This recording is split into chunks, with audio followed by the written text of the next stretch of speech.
You yearn for horizons unexplored, for fellowship and purpose, for a cause worth dying for. To you, we can promise magic.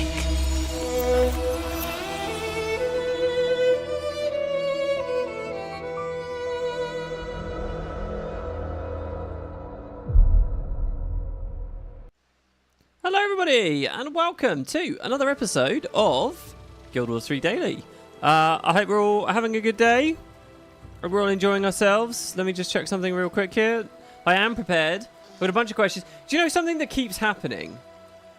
Let me scroll. I think we're all good. Yeah, we're fine. What keeps happening, right, is I have a good idea for an episode. So today we are definitely going to look at Mistbound. All right, we're going to look at the new cards. We're going to look at the new art. We're going to look at the new ideas. We're going to see whether maybe there's some hints for Guild Wars 3. That is the big ticket element. I don't think I'll spin it into its own dedicated video, but that's what we're going to do. But I want to open with Q&A. Q&A is the beating heart of this series. And every time I keep getting more and more questions and comments. And I'm like, oh, I want to talk about this. I want to talk about this. I want to talk about this. And then all of a sudden, you know, I've got like, how many do I have this time? I have 15. And then we end up doing like 2 hours on just that, and then I got no energy for the section at the end. So I can just feel that that's going to happen again today. But yeah, we'll see what we got. Hello everyone. Footage of the background on this episode is going to be me driving around on a skimmer. Actually, it's not. It's not going to be me driving around on a skimmer. I'm going to play Gux, whose inventory is still a mess because we just did our VOE Let's Play on Gux. But there was a goal. There were a couple of videos that I wanted to do just before the recent VOE patch that I didn't get around to. Fire. And one of them was on this, the Radiance of the Sun God. Remember, this is the ring, the crab ring from when Kayla came out. I beat Tech ages ago. Ages. We basically started it, but we needed to beat Tech. And I said, I'll do the world bosses. And then we'll come back to it. And we never did. So I figure instead of aimlessly running around, what I will try to do is gently run around and collect these things as a part of this collection. And we'll see whether that works out in any way. So what we need to do is go to Wickmire's Swamp, which is in Caledon, which is like the Hylic jumping puzzle thing that we want to do here. And I will try to answer questions and comments and any donations while we do that. And this might be miserable and really terrible, but I'll try. We'll try to do it all at once. We'll try to be a multitasking legend. Looks like the Great Jungle Worm is up as well. That's a nice easy passive thing that we could play around with, I guess.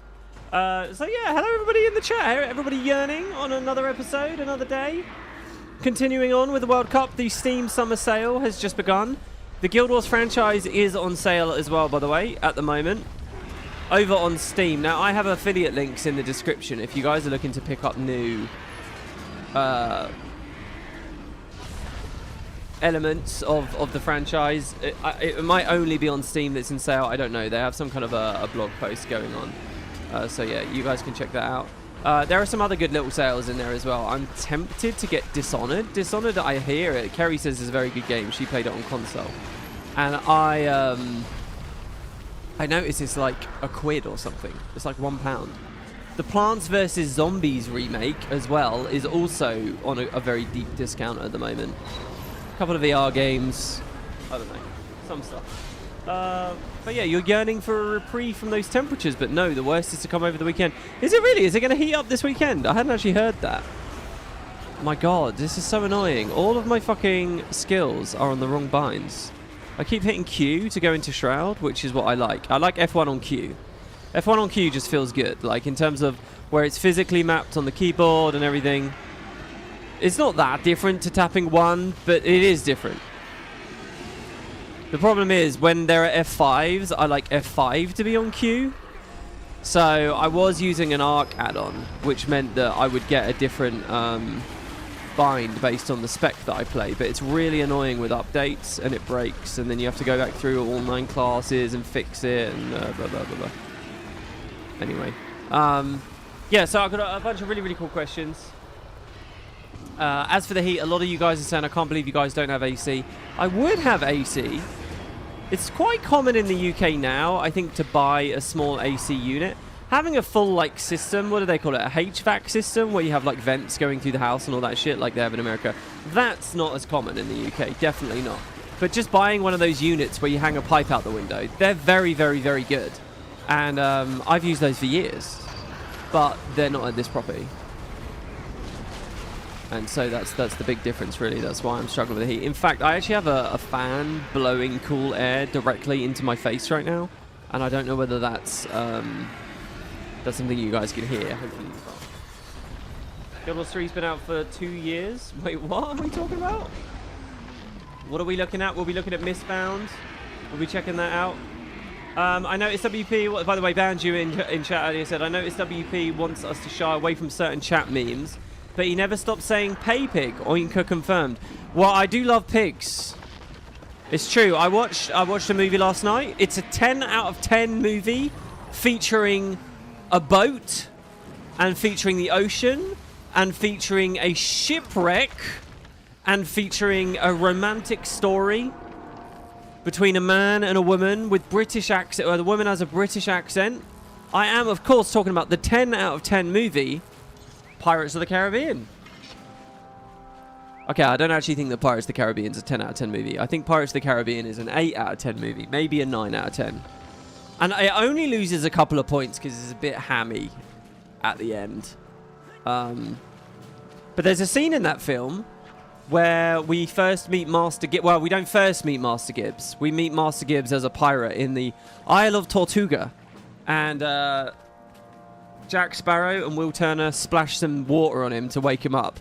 And I noticed, this is quite interesting, I noticed in that shot, they actually have the actor laying down with some real pigs, actually sleeping with real, massive, fuck-off pigs, and splashing cold water on him and the pigs at once. And the pigs, like, wince a little bit, and I thought they must be trained pigs to withstand the water slush. I know it's a lot more shit like that now, and that film's very, you know, the actual physical sets, the number of extras that they have. Well, just watch the opening scenes of that incredibly famous scene of Jack Sparrow's introduction. It's about 10 minutes into the movie, to be honest. It's really interesting. You get really captured by Will and Elizabeth and, you know, all the stuff going on at Port Royale.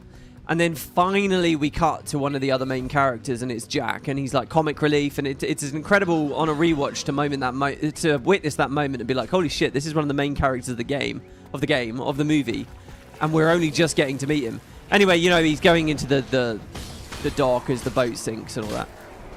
But just look at that scene, track that scene as it goes along. Look at the amount of extras that they have, how rich the sets are. It's incredible.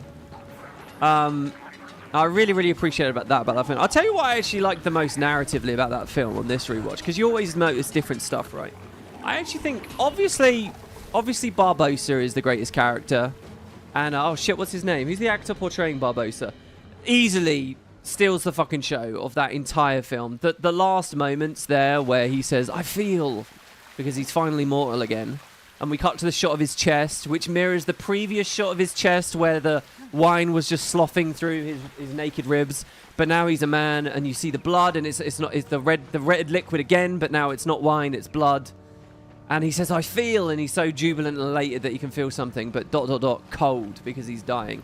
Though that's incredible. Like, that's like one of the best moments of fucking 2000 cinema right there. I love that moment. Anyway, what really captured me about... I am doing the right thing, right? No, I'm not. This is going to be impossible to ramble about other shit and actually try to meaningfully play the game. I'm just not going to be able to do it, guys. Where's the entrance to the JP? It's somewhere around here. You throw the tears of Zintel or whatever. Maybe I'm wrong, actually. Is it? That's an Aether Blade cache. Is that over here? Is this where it is? Let's try over there. What captured me was the subplot with Jack and the gun.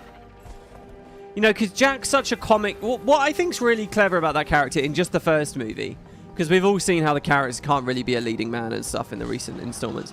But in the first movie, what's really captivating about Jack is he is a pirate. You don't know him yet. You don't know how deranged he is. You don't know if he's a murderer. You don't know how much of a goody two-shoes he is or whatever. You don't know his backstory. There are so many hints in the film of like, oh, you know, where'd he get the compass? What? He was related to the pearl? And there were a lot of, you know, who branded him with the P on his wrist and all this stuff that hints at a rich backstory. You don't know where you stand with him, so he's very funny. And there's a lot of little moments in there where you realize, oh, he seems to be a good guy, but you don't know how far it goes. And there's this subplot of the gun, right, where he mentions, I've got this one bullet, it's not for anyone else. And he's so whimsical and like light and carefree about everything.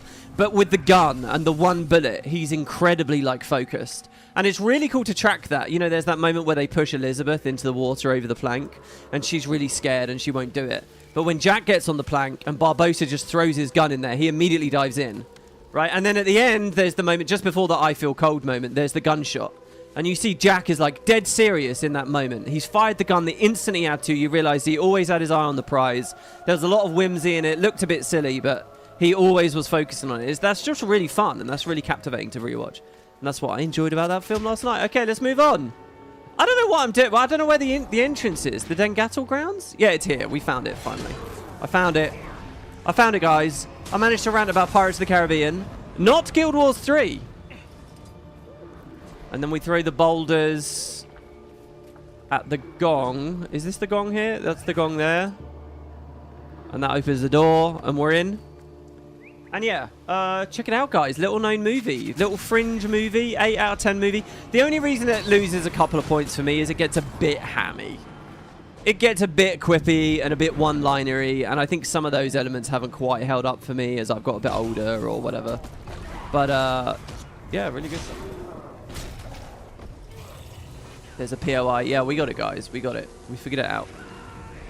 Listen, I think I'm immediately regretting my plan. I don't think I'm going to be able to do Q&A while fighting monsters and doing dungeons, and there's a puzzle coming up. How am I possibly going to do that? So now we're at a point where we're saying, okay, this is Guild Wars 3 Daily. It's supposed to... Oh, shit. Do I have to... No, you don't have to kill this champion, I don't think. I'm going to try, though. I don't know what build my Rit is on. No, my Rit's not going to be able to do this.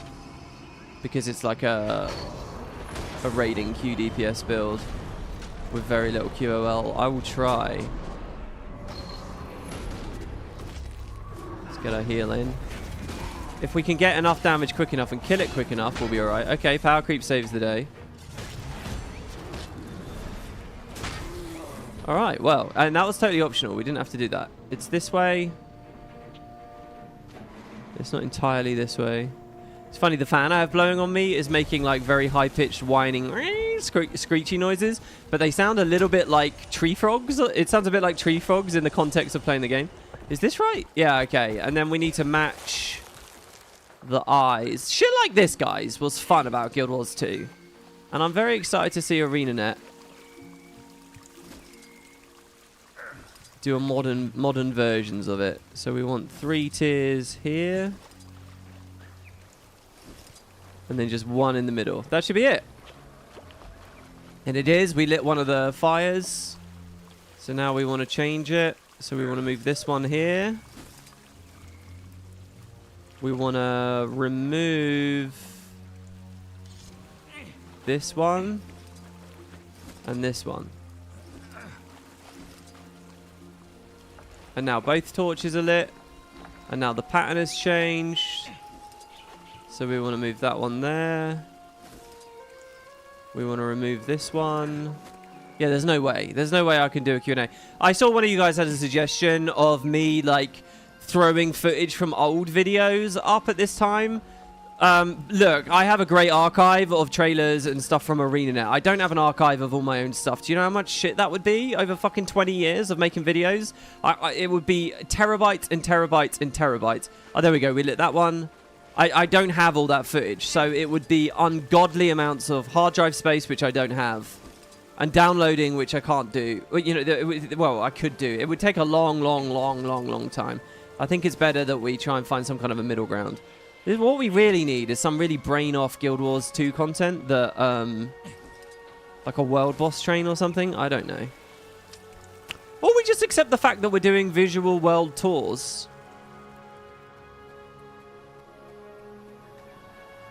I'm suddenly becoming a bit worried that I'm not even doing the right thing. What was it? Find the Shard of Zintal in the Wickmire Swamp.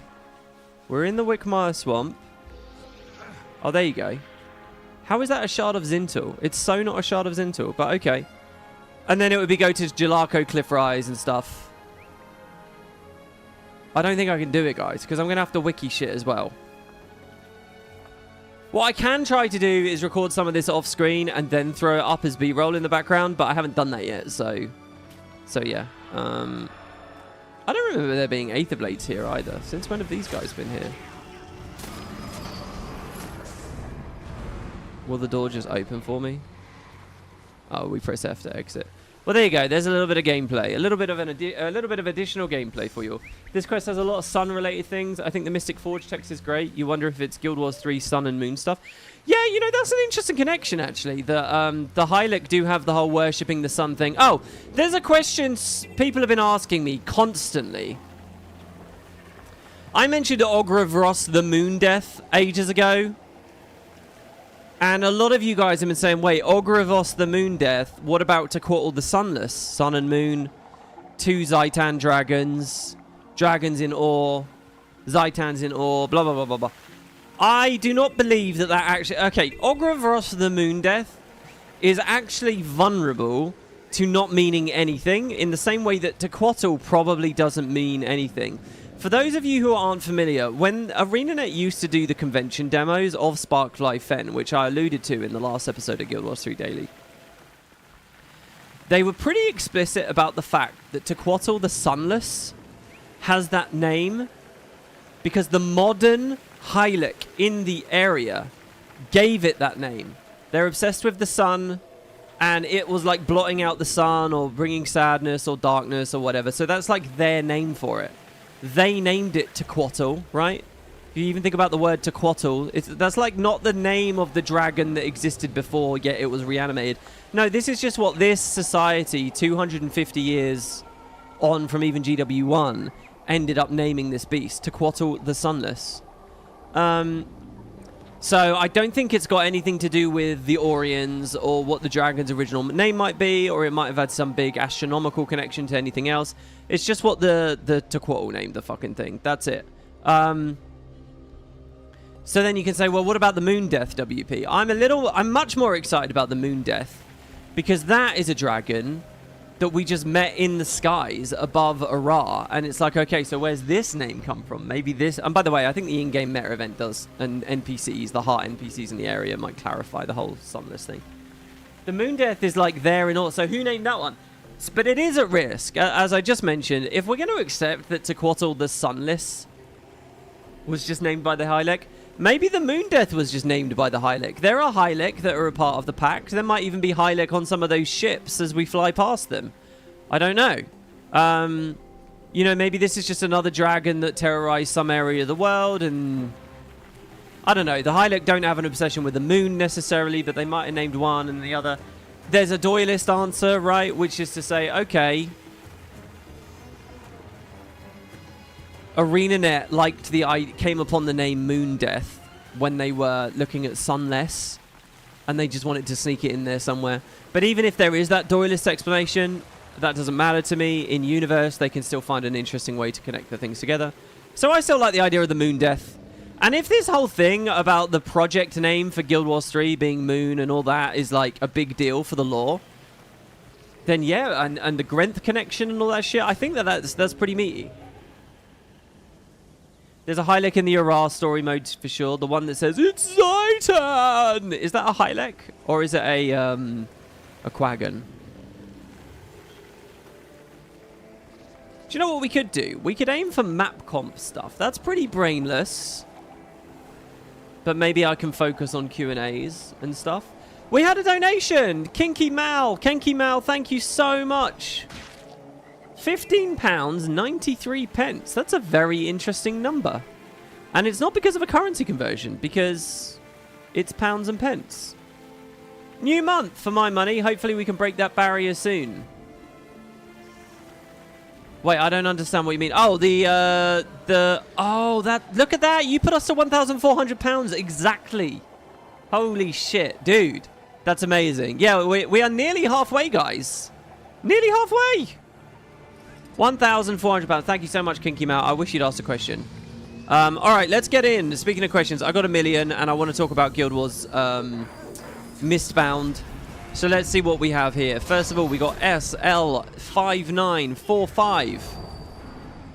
Who is saying, do you think we'll ever go back to a hyper-inflated in-universe economy? Like how in Guild Wars 1 equals a platinum, but 1,000 gold in Guild Wars 2 is a very nice chunk of cash, while 1 platinum bar is basically not even worth picking up. Will Guild Wars 3 gold become the equivalent of Guild Wars 1's platinum, where 1 gold is equal to 1,000 silver pieces or whatever, collected at the standard gameplay rate as an example? Will Tyria be proven to have the opposite phenomenon of inflation, deflation? I hope this question makes sense. The concept of deflation, especially with deficient currency, seems to break my brain. First of all, I don't agree that a platinum is not worth picking up in the context of Guild Wars 2.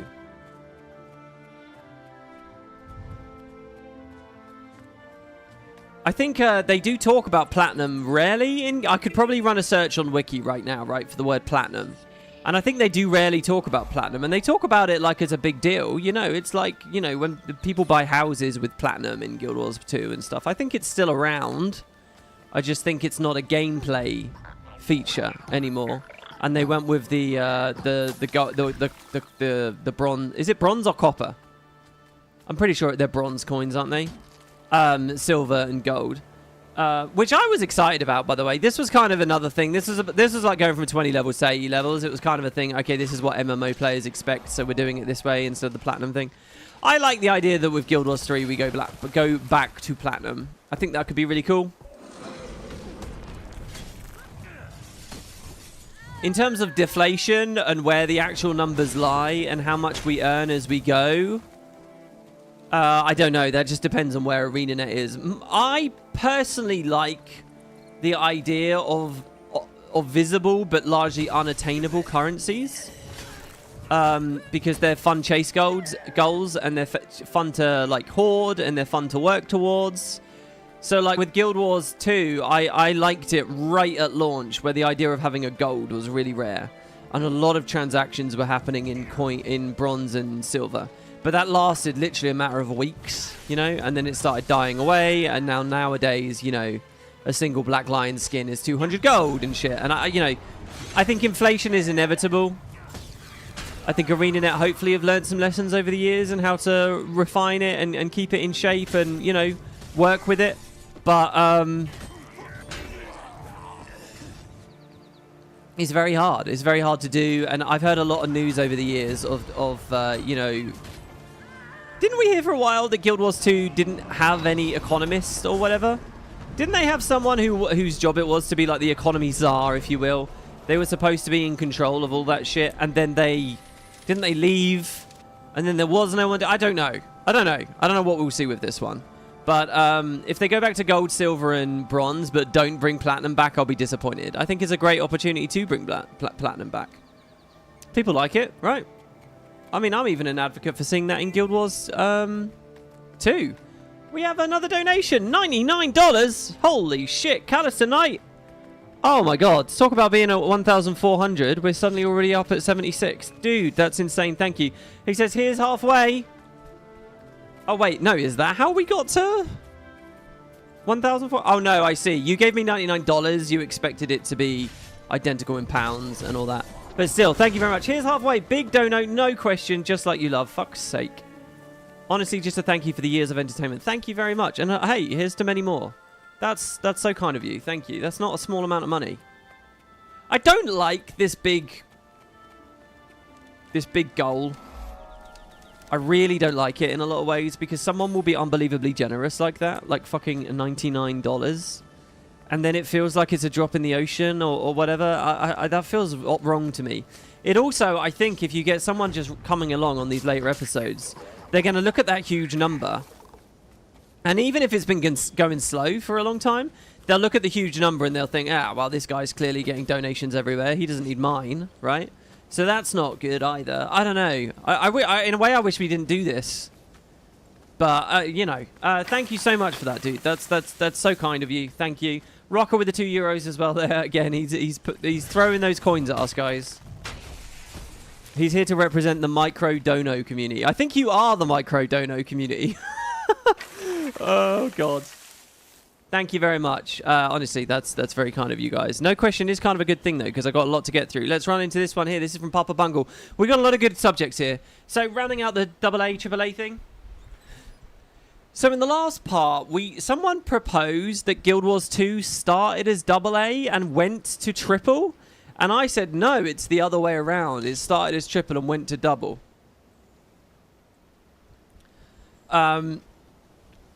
Here's Papa Bungle's take on that. Papa Bungle says Guild Wars 2 launch was absolutely AAA. And likely an expensive one at that. You can talk about the scope of the expansions, and perhaps those got downscaled to AA. But with how huge and polished launch Guild Wars 2 was at launch at Guild Wars in 2012, and how expensive it would have to be, and the massive team involved, it can only be described as a AAA game.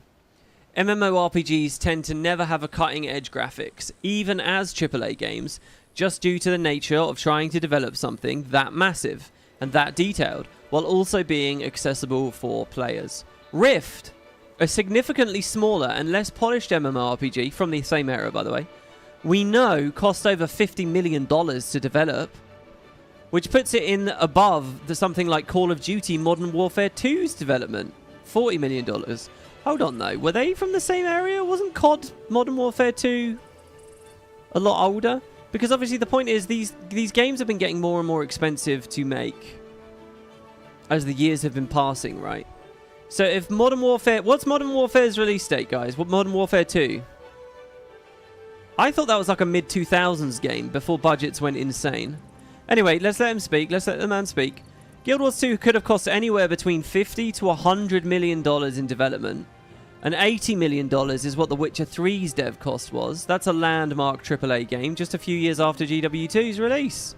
Just because there's graphical sacrifices to allow for a huge game, multiplayer game, doesn't mean it's AAA. MMORPGs are huge and insanely expensive and risky projects to take. These numbers might not seem as huge as game budgets have ballooned even more since then, since we're now looking at $220 million Last of Us 2, $1 billion GTA 6 on the horizon. Wasn't Halo even for multiple billions? Over $1 billion? But there's basically no way that you're making a AA MMORPG with Arenanet's level of polish that is going to look like alpha footage we've already seen. Guild Wars 3 is by default AAA. And by the time development's done, it's not out of the question for it to hit $100 million, $200 million, probably even more. And most heavily pushed games have at least the cost of development matched by advertising. That is going to be a lot of Guild Wars taxis. If this comment gets picked for the next stream, please hit them with the Guild Wars 2 taxi trailer right now, and they'll never see it coming. Oh, I don't actually have it queued up. I'm so sorry. I don't have it queued up. This is the Nightmare Tower. Psych. I'm just waiting to get copyright claimed on that song. Guild Wars 3, sorry, so games are expensive, and AA games are actually very rare in the post-PS2 era. Starting with HD gaming games, development on games got so much more expensive that AA basically got priced out with things either being very, very small and indie, or massive AAA and relatively little in between. People generally estimate a AA game is between $2 to $50 million in budget. Some people would classify it as low as 2 to 10. There's absolutely no way Guild Wars 3 is going to be less than $50 million in budget, unless it's a 6-hour single-player game experience like Hellblade. Guild Wars 3, AAA. So, look, I think Papa Bungle is coming from an economic budgeting standpoint and is saying that you declare the A's specifically from that, and that's it. Nothing else matters. The consumer experience doesn't matter. I argue that that's a bit short-sighted and doesn't fully tell the story. And look, we can just exaggerate the details to realize this. What if I gave you a $1 billion funded game that was basically Limbo, right? A decidedly indie experience, right? It's like a 5-hour side-scrolling experience with basically no mechanics. Are people going to say that that's a AAA game? That's a AAA budgeted game, but no one's actually going to put it in that bucket. No one's going to review it in that way, right? And yeah, the point being that it doesn't matter what they spent on it. If they sell it to you for £3, right? They sell it to you for $3, and they've basically repackaged or just aped Limbo. You know, a 20-year-old indie game. Obviously, it's not reasonable to call that. So I think the truth lives somewhere else. It's not just what the companies are spending their money on. There's another thing here, but overall, I totally agree with you. But yeah, okay, so you say AA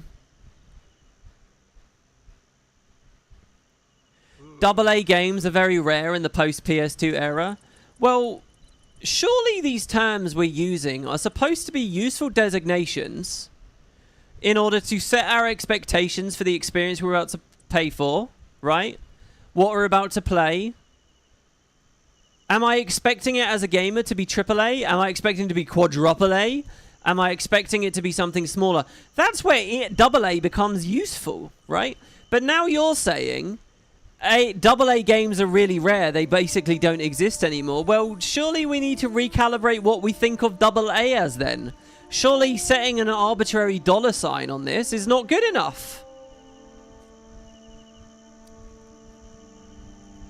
So to just bring this to something tangible, because I'm sure a lot of you guys are getting sick of this conversation now, but just to bring this to something tangible, when I call Guild Wars 3 AA, when I WoodenPotatoes do that, what I mean by that, why I feel that, irrespective of whatever Arenanet may or may not be spending on it, right, is I'm looking at their statements that it will be a more narrow experience. I'm looking at the fact that they're not going ultra photorealistic with the visuals. They're doing the, so to speak, Fortnite style, yeah, which is kind of a puke-worthy thing, but we all get what we're saying there, right? And I'm going as well with the fact that this is a new product that will be competing with existing MMOs that have had 20, 25 years of development and will be feature-rich. And Guild Wars 2, it's Guild Wars 3 at launch will not be able to compete with them on all those bars, right? It will not have as much content as World of Warcraft. It just won't. It won't have as much content as Guild Wars 2. It won't have as many features. Even if they're aiming to have as many features, it won't have as many features as well developed and as late in their life cycle as Guild Wars 2. What it will have is much more like precisely calibrated features, and there won't be power creep, and there'll be a clearer sense of what the gameplay is, and you won't have shit like guild missions being ostensibly in the game but being really boring and lame because they've been, you know, invalidated in one way or the other. You know, so it will have clarity, and it will be a well-made RPG, but it will not be a AAA experience in the way that you could pick up a new RuneScape account and have a AAA experience, right? That's what I'm getting at. And so I don't know if I like talking about just the budget. Maybe that's what I'm supposed to do. I don't know. Is that? But it feels like it's an incomplete picture to me. I think what's much wiser actually is to just look at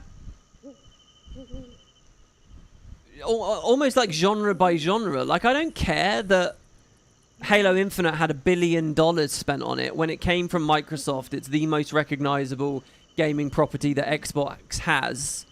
And, you know, they spent loads of time building their own in-house engine that they... You know, there's so much shit that just doesn't apply.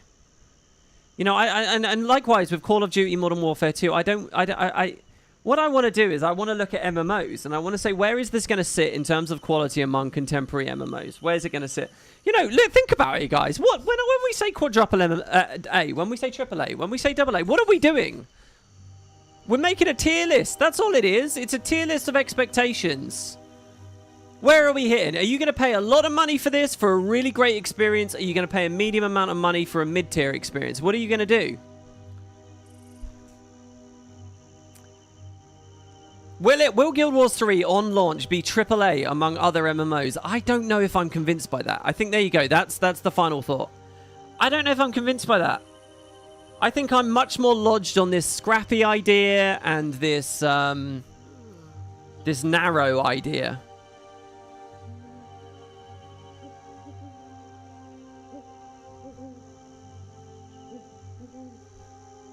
And yeah, so in chat, AAA is as stupidly vague as indie. Exactly. And indie's a good thing to talk about as well. You know, if you're a semanticist, you're going to say, oh, indie, anything that's independently published. Okay, there you go. Guild Wars 3 is indie because Arenanet themselves are publishing it. Obviously, the word doesn't mean anything. So likewise, when we talk about the A's, just because they may have their origin in the economics of the thing and the business of the thing, you know, it's just a label. I don't know. There you go. I feel like we've beaten a horse to death here. Let's move on. Let's go to the next question here. Winding Twilight. I mean, hopefully you guys got a kick out of that. I'm just nervous about moving on always. So there we go. Next we've got Winding, and I think that was a great comment from Papa Bungle. It's just more food for thought. More stuff thrown on the table there.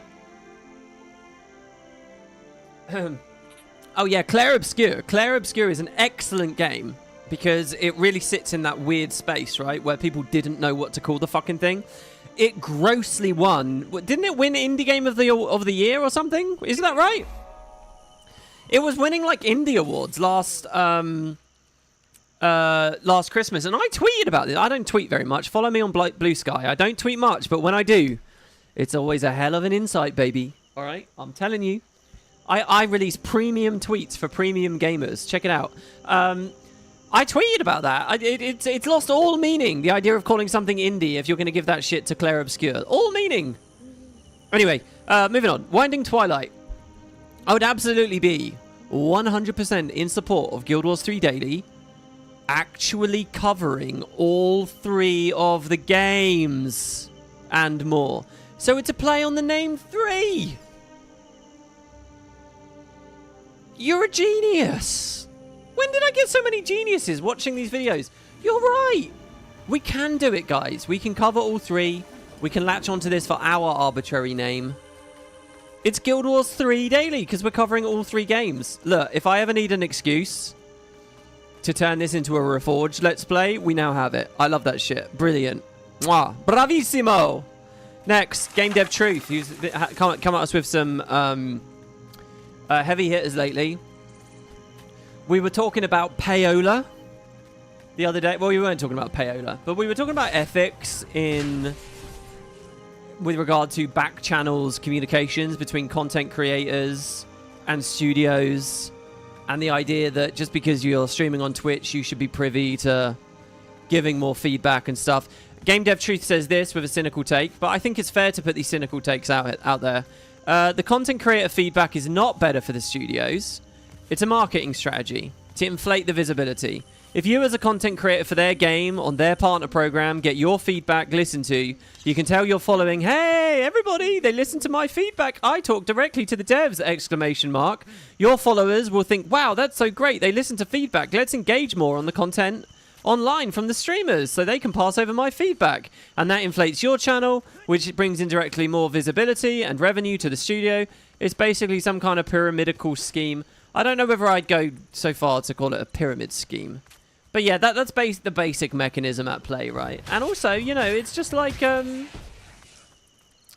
is a lot of ethics in journalism to discuss. It's like I remember to say, you know, if a studio flies you out to their place and they give you, you know, amazing goodie bags and all that kind of stuff, you have to be very careful to still be objective about your reviews and your takes and be honest. And not just be like starstruck, basically, right? And I think that we used to exist in a world in the 90s where people writing for magazines and people being taken out to these places and some of the early websites, they all had journalism degrees and they were all very careful about this. And there was such a thing as ethics in journalism. I think nowadays, and I can speak from experience, losers sitting in their bedrooms just tend to make it. And there is no ethics and there is no care and there is no consideration, and that does worry me to a certain degree. And I'll totally acknowledge I'm a hypocrite on this. I'm so excited and happy to have got that Reforged interview, and I'm thrilled and I want more, and it puts me in their pocket to a degree. It biases me to a degree, and you guys just have to be savvy yourselves to know whether you think, is WP being honest or is he starstruck, and is he just you know, and is this over the line for me? You guys kind of have to question that yourselves when you're watching me and watching anyone else, and you know, just be honest about it. I don't like the idea that meaningful feedback is reserved for a lucky few that didn't really earn it, right? But at the same time, I would be a hypocrite not to point out that I take those opportunities myself, you know? I would take them if I think that there's a big and cool and fun opportunity like that. I will grab that with both hands because, you know, at the end of the day, I am also a fan and I will advocate for what I want to see with the game. But I don't like that stuff. I think it's awkward and it blurs the line and it's a bit, but you know, that's what life is in a lot of ways. So yeah, I think all we can do is just try to be as radically transparent as we can be. And that's difficult for me sometimes because I can't talk about some things, you know. So I try to be quiet on the top. I don't know. It's tough. It's tough.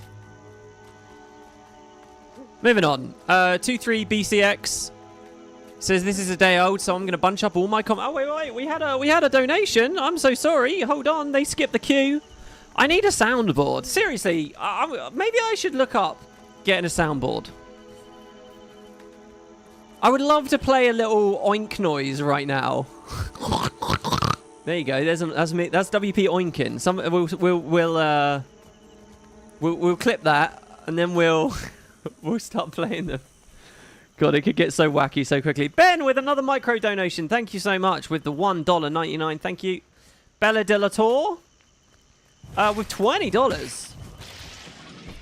I have a question. WP, would you be excited to see cutscenes come back in Guild Wars 3? I've started to miss them in Guild Wars 2, but mostly because I play with friends who like to run away from talking NPCs. I don't know what you mean by cutscene. There are a million different ways in which they can present the story to us. And I guess you believe in some formats and not others, because there are cutscenes. In fact, this most recent VOE patch, this has always been a hell of a heart, by the way. This heart has always been a pain in the arse. I like this. We're going to do World Comp over the next few episodes. Oh my god, missed the Spear 3. I went for the quick ability. That's only a quarter of a second cast time and missed it completely. They did a lot of cutscenes, but they were like in-engine, let's disable the UI and move the camera around style cutscenes. But they did a lot of that in the personal story. They did a lot of that in GW1. In fact, that's basically how they did it in GW1. Are you talking about side-by-sides? Are you talking about pre-rendered cutscenes, like the Joko animated cutscene that always look a bit shit on high-resolution monitors because they're BINC videos rendered at 1080p and now you're looking at it at 2K and it just doesn't look very good? Or, sorry, 1440. Or 2K, 4K if you want. And, you know, Casimir and Marjorie are wandering around having their faces morphed and manipulated and they look like The Sims. Not to call her out or anything, but I know Kerry has always hated that style of cutscene and always thought it looked really goofy. And it only really works when you're dealing with beast races like the Char. Or are you talking about, like, the painterly art cutscenes, of which we only ever really had a few? The end of Season 2, a couple of them in the dungeons... Character creator. You know, what are we talking about here? What one do you want? Obviously, I'm going to say, if it's a AAA MMO, I think they should all be the painterly style, right? They should all be pre-rendered, blah, blah, blah, blah, blah. Look, I'll just say this again. I like to think... this is probably not true. I like to think I own up to my mistakes. One of the mistakes I've made over the years, one of the problem pieces of commentary I've offered... that I think has led the community, myself, maybe the studio, who knows, astray, is I bagged on side-by-side cutscenes for years. I did not like them, or I thought, but I didn't know what I wanted. I was wrong about side-by-side cutscenes. I think that you can look a lot of the storytelling, and side-by-side cutscenes would be better than us standing here, getting bored, getting distracted, opening our inventory, fucking with our build, fucking with our fashion, fucking with our UI. Oh my god, please just stop talking. Please stop talking. I want to play. Let me play. Let me play. Right, this like ADD buzzing is a lot worse than being in a side-by-side cutscene where you can just click skip and it's done. Or you at least... have been encouraged by the UI in the game to focus And look, you get a nice close-up of the character animations, and the mocap looks a little bit better. I tell you guys, look, if you've got nothing going on, right? If you're bored, you're not into the World Cup, you're not into, you know, the coronation of Andy Burnham and UK politics, and I don't know, whatever the fuck if you're not watching Pirates of the Caribbean, I'll tell you what, guys. Go back and replay Season 2, all right?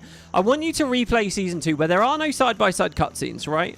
And I want you to look at how much work, how much time, how much energy Arenanet put into the development of, like, animations and mocap and character movements among Destiny's Edge 2.0. And I want you to ask yourself how much you've really paid attention to it when you're zoomed out like this, right? And not like this, even worse than this, okay? With your FOV fully zoomed out. With your vertical position far fully zoomed out.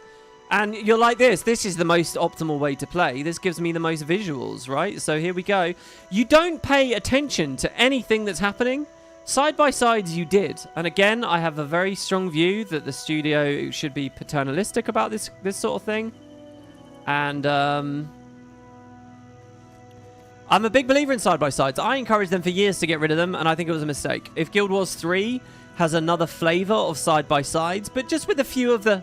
So, look, my argument is not to leave side-by-sides exactly as they were, but it was that they were worthy of refinement rather than getting binned. That's my argument. Okay, yeah, the high look, any of the beast races in the side-by-sides looked really stupid. Okay. Well, let's talk about how we can improve that. Let's not throw it completely out. Let's talk about how we can improve that. If Guild Wars 3 moves us into a world where they improve the side-by-sides, I'm very, very giddy. But I'm a big believer in taking control away and getting the audience to focus on the story you're trying to tell. Side-by-sides were very good for that, with the skip mechanism in there. Because, look, I'm obviously open to the idea that you don't need a side-by-side to have a skip. They could have some kind of in-engine skip thing going on as well. But, yeah, I want to see Arenanet go back to the drawing board with that and figure out what worked. I think I was wrong with my early analyses of it, and the grass has not been greener. Look, it was novel to be there in-engine while shit happens, while shit goes down. And it works very well, like, when you're fighting Balthazar and the conversation is happening while you're fighting him. But, obviously, that's a combat scenario. There should be more player responses and cutscenes and dialogues, said Malcure. Things like BioWare. Not to that depth, of course. No, I think, yeah, to that depth. Yes. Malcure, were you not there with me on the Guild Wars 2 Guru forums pre-release? Excited to hear about the personal story? Excited to see that BioWare element in there? Excited to see the footage of people pressing F on NPCs and they had their ferocious, their charming, and their dignity responses? Right, that's what we were looking for. Were you not excited to hear Rhys Soseby and Jeff Grubb talk about the personal story, morphing and changing and listening? We're all fans of RPGs. We all like those. There's nothing wrong for us to have those expectations of the game. Yeah, we're boiled frogs through Guild Wars 2's era, but the idea that Arenanet should never go back to the drawing board with that because it's just, you know, impossible. No, fuck that. Aim high. Aim high, baby. I say that shit would be cool, and I want to see it come back, and I want to, you know... I'm in an interesting place with this right now where Arenanet can come out and they can say in a blog post, yeah, we're not doing a personal story, sorry. And I'll accept it. Because at the end of the day, I've been forced to accept it over Guild Wars 2. And I'm also in a place where I could easily say, where I could easily hear them say, oh, we're going to try again. And I would accept it. And I'd say, well, look, that's something they wanted to try. So fuck it, yeah. And I believe in it. I want to see them try. So, you know... Let's not limit ourselves here. Let's ask for it. Why not? We have another donation here from Emmanuel SV with the 20 SEK. That is apparently a micro dono. Thank you. Micro dono community represent. Favorite letter. It's X. I love the letter X. In fact, I'm thinking of buying... There's this thing called Billy Billy. I'm thinking of buying it and renaming it X. I don't know. What do you guys think? That's cool, isn't it? That's cool. I don't know. I don't know what my favorite letter is. X did just spring to mind there. I guess that's being a 90s kid. I don't know. K. I quite like K. K has a good, nice, hard sound to it, a nice shape. And I'm a big fan of the modern K-shaped economy. All right, here we go. So back to 23 BCX, who's been waiting patiently. This is a day old, so I'll bunch up my comments. The perfect solution to the net deck problem does exist. You need Guild Wars 1 level build diversity. Then you say that if you max build level, it's an exact copy of someone else's. You cannot use it.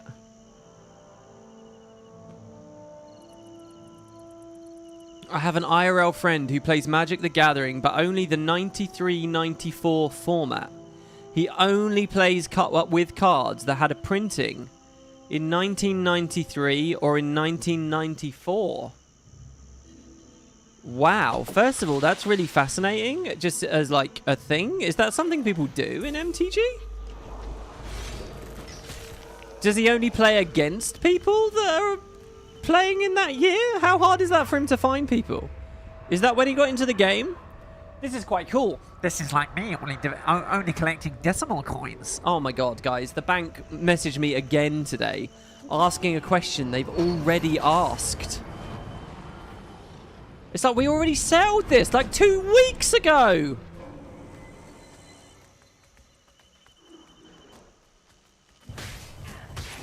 Anyway, as to your proposal, I can't see this working. I can't see it. So look, you get a couple of centaurs. Even these guys are running around invulnerable for ages before we can finally kill them and do something. Okay, Guild Wars 1 level build diversity. First of all, can we just slay a demon here for a second real quick? Guild Wars 2 has higher level build diversity. I genuinely mean that. From various perspectives. Yeah, there have been some dogshit metas. There's been people spamming chronos, which has been boring in PvP or whatever. There have been people stacking verts in PvE. You know, that you can narrow down into whatever, the mirror comp and stuff. But if you take the whole game, right? If you take the whole history of the game, even versus the whole history of Guild Wars 1 as a game, right? If you take all the distinct formats, all the different applicable builds that exist at all the different scales in world versus world, large scale, small scale, roaming, right? If you take the difference between open world builds and fractal builds and raid healing builds, there are, and all the different, you know, PvP side noders and team fighters and support, there's insane build diversity. Absolutely ridiculous. Guild Wars 1 gives you 8 skills, and yeah, there's like 1,000 skills, right? But a lot of Guild Wars 2 traits, like, are subbing in and out skills and feel like skills. There is no equivalent trait system. Guild Wars 1 has some simple runes and simple insignias, the vast majority of which no one ever runs, right? That was one of the things I wanted to ask in the Reforged interview, like about Prodigy insignias. I would love to see them prop up the other insignias, because they're so cool and so exciting, and I never ended up getting that question into them. I'm so annoyed with myself not doing that. I really want to see like the other insignias mean something instead of just Prodigy. That shit would be amazing. Anyway, Guild Wars 1 is very limited on the gear side. Guild Wars 2 is huge on the gear side. So whether you want to talk practically what people play, which is the argument I just gave you, or even just mathematically, all the different ways to express your build across all these elite specs and all these traits and all these runes and all these relics and all these sigils and all of these different item nomenclatures, Guild Wars 1 is not the game to pick. Guild Wars 2 is the game to pick. But even if we pick Guild Wars 2 with all these variables, is that fun? And how do you decide who gets to own the true meta? If it's a copy of someone else, you can't use it. Okay, so who gets picked in that scenario? Who's the OG and who's the copycat? It's a very... I think this is a mind-blowingly complex idea that you've given here that probably wouldn't feel very good. I think it's a fundamentally totally different type of RPG where you design your own spells and there's lots of different checks and balances and weights to them. A bit like, you know, like Oblivion spell crafting or something. Really weird one. I don't know if I believe in this. And from a technical side, maintaining the database and refreshing it, and there's a lot of tech that would go into that, surely. I don't think they'll do this. It's an idea, though. And talking about Magic the Gathering and putting it in the context of Guild Wars 1, certainly an idea.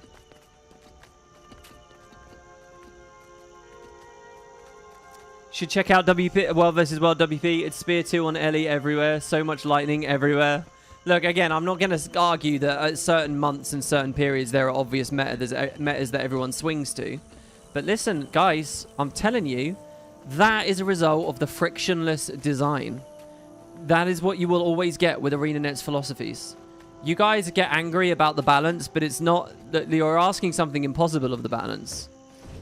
This is just the natural consequence of the freedom you have asked for from the devs. And it will always be the case. So it's much better if you want to compare build diversity across entire games, you kind of have to do it across all the formats in both games and across all the history of both games. In my view, which is what I just did there. Moving on, next question, we got March. March says, however many A's, I actually just want questing in Guild Wars 3. I definitely feel like hearts and events, but they're so passive. I want quests! Well, you talk to NPCs, you learn some local lore, you explore, you kill a boss or two, and then you get to go back and talk to the NPC again. I hope Arenanet learned from their hackneyed collection quests that a proper questing system is necessary. Yeah, I know how you feel. It is funny, though. A lot of those collections that people still hate do have this format of go speak to an NPC, do some stuff, and return to the NPC. It's just you don't appreciate it because you were initially led to it via the achievements panel, which is the real sin, right? I guess, and how buried it is in the achievements panel, and the supposition that the only things that matter with regard to it are AP. There's actually a lot of good shit going on here. I think that is causing you to not like their quest log-less approach. Because, you know, to be devil's advocate to what you say here, well, who gives a fuck? Isn't it arbitrary? Didn't we just talk in the last episode about how arbitrary it is to waypoint around spamming F on NPCs? Who gives a fuck if it goes in a log or not? What you're actually experiencing with a lot of the content in Guild Wars 2 is not far from a traditional questing anymore. But it's a game of telegraphing and stuff. And here's the funny thing. I'm going to talk about... I'm going to ask you guys in the live chat now. I'm going to ask you in the comments. What MMO do you guys think has the best questing? Just ask yourself that question for a second. And I have a game in mind. A game we've mentioned many times over the past little while. And I think the game does have a quest log, right? But it's not great because of the quest log. I think the game with the best questing in MMOs. Now, admittedly, I'm out of date on this, and I'm going just some word of mouth, right? But I believe it to be RuneScape. RuneScape quests are really cool. There's all these right clicks, examine the environment. You get to really think. You get to really interact with the NPCs. I don't know how much branching they do. The items and the small amounts of crafting you do, the way that it interacts with, like, the item systems and stuff is all really, really, really fucking cool and really well made. And it's so primitive. That game is so primitive in terms of, like, you know, its presentation. But the actual... what it makes you do, how it makes you think about the world and what you actually do as you interact with these characters, it really feels like you're on an adventure. It really feels like you're questing. It really feels like you're getting to know the town and interacting with the place. And it doesn't feel arbitrary on any level. Now, again, my opinions on this are pretty out of date, but I believe that they've held that quality and that bar for a long time. What do you guys think? Have we got any RuneScape players in chat? I see someone in chat is saying a Swotor. I think that's definitely a very good one as well. But again, that's more the BioWare side, and that's what Arenanet were aiming for on the personal story, right? That's amount of voice acting that has propped that up. That's branching and honoring your decisions and so on. Why is this heart such a pain in the ass as well? So I don't know. Those would be some of my answers. And the reality of there being a quest log or not. Like, Arenanet could put the time in to transpose a bunch of these collections into a thing that's called the quest log and stuff, but it still wouldn't be good enough. It still wouldn't quite work. The actual beauty of MMO questing is more complex than I think just having that log there and starting and ending with an NPC. But regardless, I get what you're saying in that comment, and I want to see them do better. Classic WoW, says Frost Zombie X. Now that's another fun one, yeah, because look at how that's couched in the game. But is it the questing that's great, or is it just that you're questing in something that feels so good as like living in a virtual world? I don't know whether Arenanet will ever hit the bars and create the kind of experience WoW Classic does, because again, they're kind of diametrically opposed pieces of software. Arenanet throw a lot out, a lot of immersion out, and a lot of role-playing out, and a lot of like magic out when they throw the friction out. I wholeheartedly believe that. As someone who's played MMOs and this side of MMOs for 20 years, I sort of think a lot of things that make WoW Classic work are lines Arenanet will never... They're things they'll never do. Maybe if they come at us with a very different idea for Guild Wars 3, and they're open to it, right? Because Guild Wars 3 is supposed to be different to Guild Wars 2, it's supposed to be different to Guild Wars 1. But so far, a lot of the communications we've had, that, you know, it's still an Arenanet game. It's still a Guild Wars game. Does that mean fundamentally shit questing? I don't know. I guess we'll see. Dragon Gold Dragnell 7106 says it's Quad A. Even AAA games don't have more than one successful live service. This is the thing is, you're talking about a studio though. So is that the truth? We call the Arenanet a quadruple A studio because they have managed to get the CPR machine out for Guild Wars Reforged, and they're now trying to juggle two. Does that make GGG of Path of Exile Quad A because they're juggling both games seasonally? PoE 1 and PoE 2? I don't know whether I believe this. I don't know whether I believe it matters for us, the consumer, either, at the end of the day. So Gwaine says, you said the third one will also have a huge voice acting budget, but is this the smart way of going about doing things long term? As much as I love voice acting, wasn't that one of the hurdles that prevented us getting a new race in Guild Wars 2 and a lengthy in-depth look at all things lore?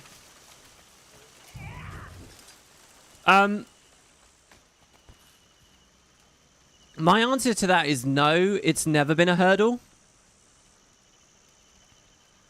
But it's a complicated thing to talk about because there's the reality of making the game and what the game can do for us. And then there's what people... Sorry to be rude, right? I'm going to be a bit disrespectful here, okay? Have you guys noticed I'm trying to be restrained lately? Someone actually dropped a comment saying, WP was remarkably restrained today. Here, I'm trying it again. There's a difference between the truth of the thing and what people think the truth of the thing is. So let's just be honest here. Here's a conversation that has happened hundreds of times in recent years. Ready? WoodenPotatoes is making a video. Or some guy on the forums is making a comment. Or on the Reddit is making a comment. Or whatever, right? And what does WP say? He says... Oh no, I'm not going to fight that. I don't even think that will help us in the heart. WP says, guys, I'm not happy with the length of the story. I need more. For the love of God, Arenanet, move away from this idea that they have to be, you know, blockbuster mini movie type experiences. Give me a long RPG, and you don't have to voice act the entire thing. Less voice acting is fine. Do more tech stuff. Round it out.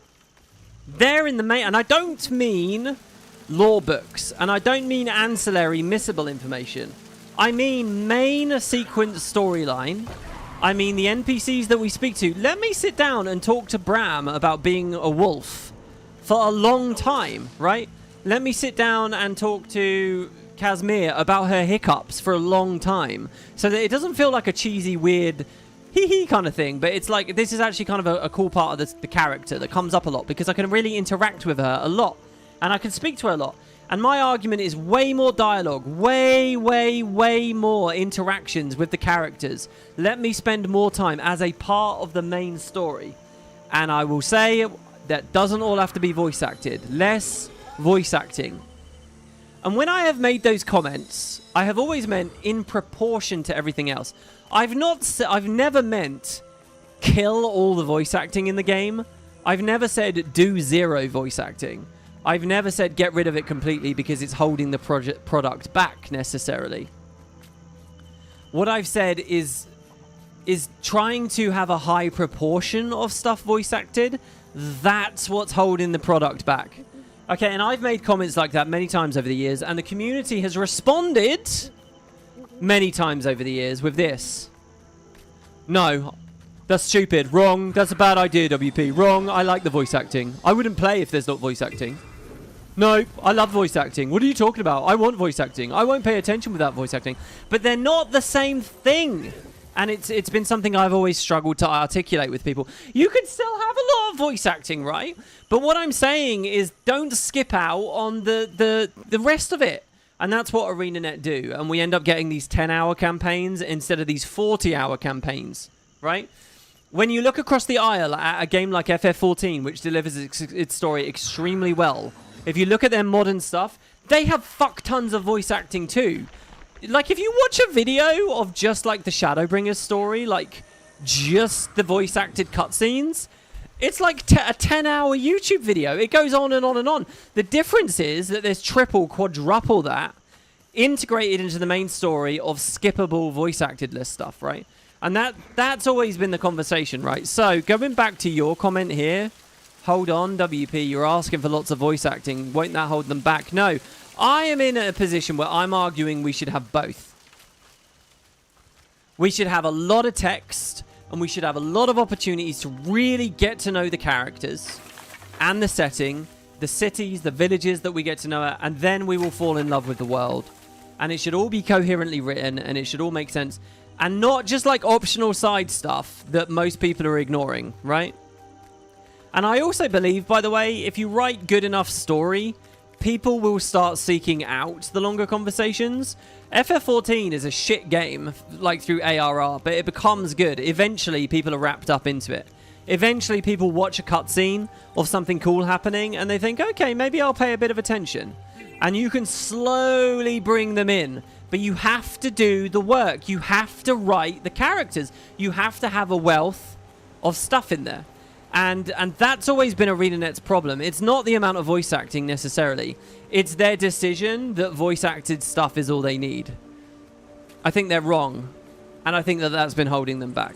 So that's the best way that I can articulate this. I think, guys, Guild Wars 3 is going to have a high amount of voice acting. I think particularly like combat scenarios where you're being asked to read what the NPC is saying instead of hear what the NPC is saying is terrible. Guild Wars 1 is full of that. FF14 is full of that. You know, you need voice acting for dynamic events and meta events and stuff. You basically need it. So yeah, they'll have a lot. But I don't think it has to hold back the game. I just think that there needs to be a higher proportion of voice acted list stuff. Jace Javelin says... so someone explained that Runeterra died because they were too nice with their monetization. Jay says otherwise. He says, no, it's not because they were too nice. Legends of Runeterra died because the game was not good enough to keep most people playing. They got to the point that they would not even market the game for new people because of this issue.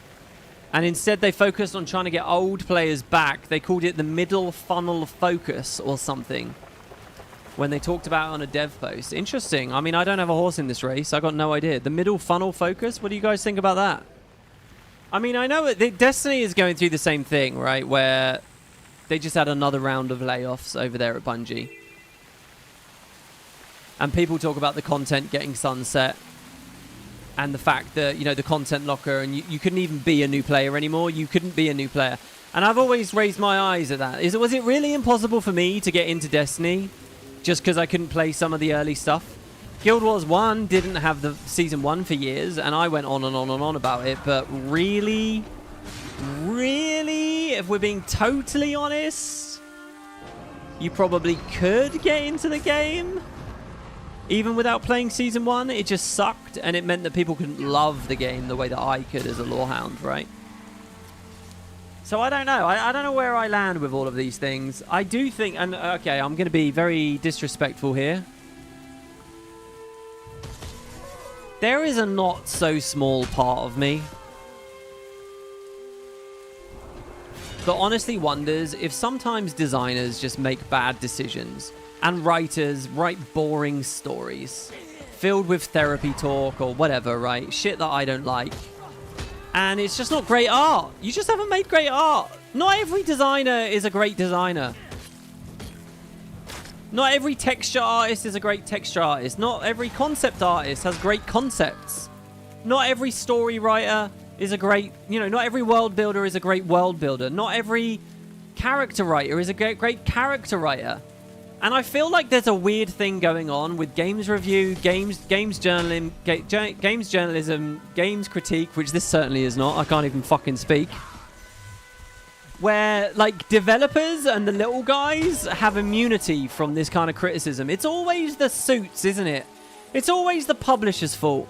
It's always the project managers not keeping the right people together, and it's always the game engine's fault, and it's always the industry, and it's this and this and this. Sometimes, guys, they don't do good shit, and the communities won't play it if it's not fun. And I do wonder if Guild Wars 2 has done well over the years and has done bad over the years.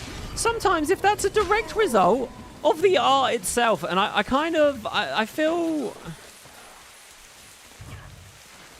feel like the boots on the ground devs are a protected class when maybe they shouldn't be. Because they're like us and they're just trying to scratch a living in a high cost of living area, right? It's not easy to make games on the West Coast, blah, blah, blah, blah, blah. And it's because we're all trying to be polite and respectful and nice, but So look, when I hear people, when I'm a complete outsider, Legends of Runeterra, this guy Jace, he says, look, the game was just not good enough. They didn't make a good game. The game failed. It has nothing to do with the monetization. It wasn't a good game. There's a cynical part of me that is inclined to say, do you know what? Maybe he's right. I have no idea, but I want to be open to these arguments. I think it's the only... God, I really sniff my own fucking farts, don't I? It's the only intellectually honest thing to do. Who are we right now? Nerdy Ned? No. We are the worst kind of nerd in this conversation. We're like snobby Simon. I don't know. Sorry, snobby Simone. Just a thought. I'm totally willing to buy that maybe they just didn't make a good game. Who knows?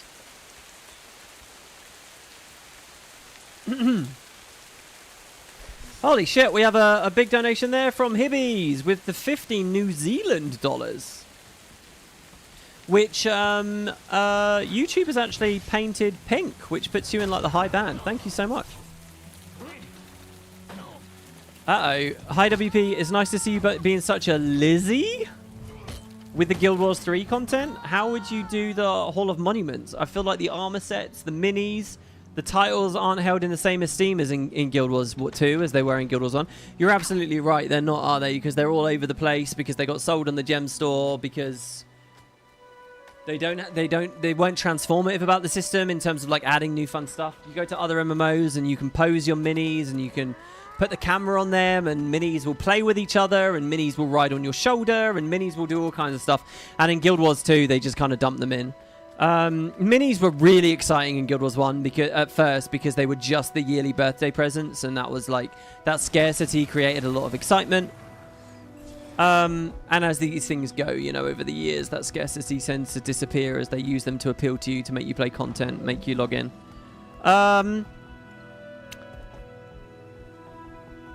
I assume they'll do them again nonetheless. I don't think it will be totally the same. I mean, Grouch said as much, didn't he, in that stream?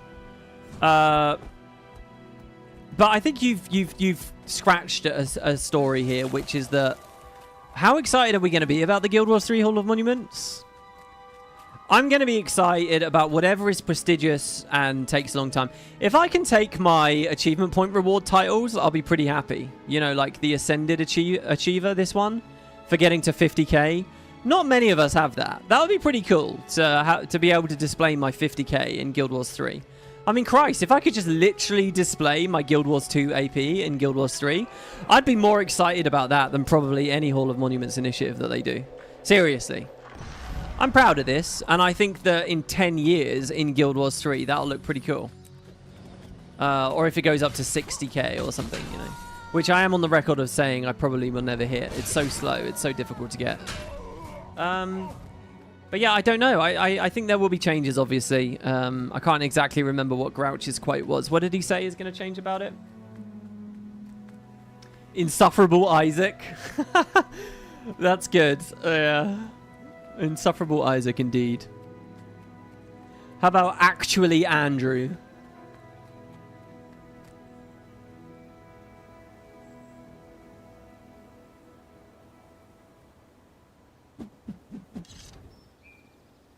He said that the part of the Hall of Monuments will be new events and achievements. Yeah, that's true. Yeah, but in terms of like how they translate, I don't know how that's going to go. I don't know how they'll do that. God, Kessex is fucking brutal, man. We still didn't finish that heart. All that time we just spent up there. Right, next. The Noble Oak. There was a big... oh, this is kind of a total sidebar, but I'm ready. You said before you like comments where people aren't afraid to disagree with you, so here's one. I think you're totally wrong about your point about Game of Thrones. Why was Game of Thrones a cultural phenomenon? Because it had tits and blood, and characters said fuck, in an era when that didn't exist in most shows, particularly ones on TV. I'm so tired of companies throwing in grit and grimdark into every media franchise because Game of Thrones did it, and Game of Thrones was popular. Guild Wars has an established identity, and it's one I like. They can kill important characters. Look at Prince Rurik. I just don't want Guild Wars to turn into another goddamn copy of Game of Thrones. A story so bad its author can't be fucked to finish it. Oh, them's fighting words. And I'm going to say, right, I think you are totally wrong. I don't think you're just wrong. I think you're naive and ill-informed. I think you don't know TV. That's the honest truth. The Noble Oak. I'm so sorry, but I'm going to come at you really hard here. Hold on, though. Echo Grass had a big conversation with him here. He said, hard disagree on why Game of Thrones was popular. I think you're being fairly disingenuous by claiming people only liked it because you saw the odd boot, tit, or someone said cunt every now and then. Game of Thrones... You can't have me on that, guys. That's a quote. Game of Thrones' early seasons were so good because GRRM created an incredibly compelling world filled with complex and interesting characters. And as WP said, there were real stakes. Beginning with Bran getting pushed out the window in episode 1 to Ned losing his head in episode 9. Season 1 made it abundantly clear that no character was safe, which was basically unheard of at the time. Almost every relationship, personal or political, felt like it was on a knife edge at all times. Expertly explained there, man, and you're totally right. The Bran out the window was... setting up their shop window and saying this is what this show's about, and the end of season 1 doing the same with Ned. Exactly. And that's what George R.R. Martin was doing in the early 90s with the original novel too. And that's why he went off immediately after killing Ned to some other ideas, which I guess I won't spoil. I mean, he's on the record as saying he immediately knew that's what it was all about. The reason people didn't like the later seasons as much isn't due to a lack of tits and curses, which there were still plenty.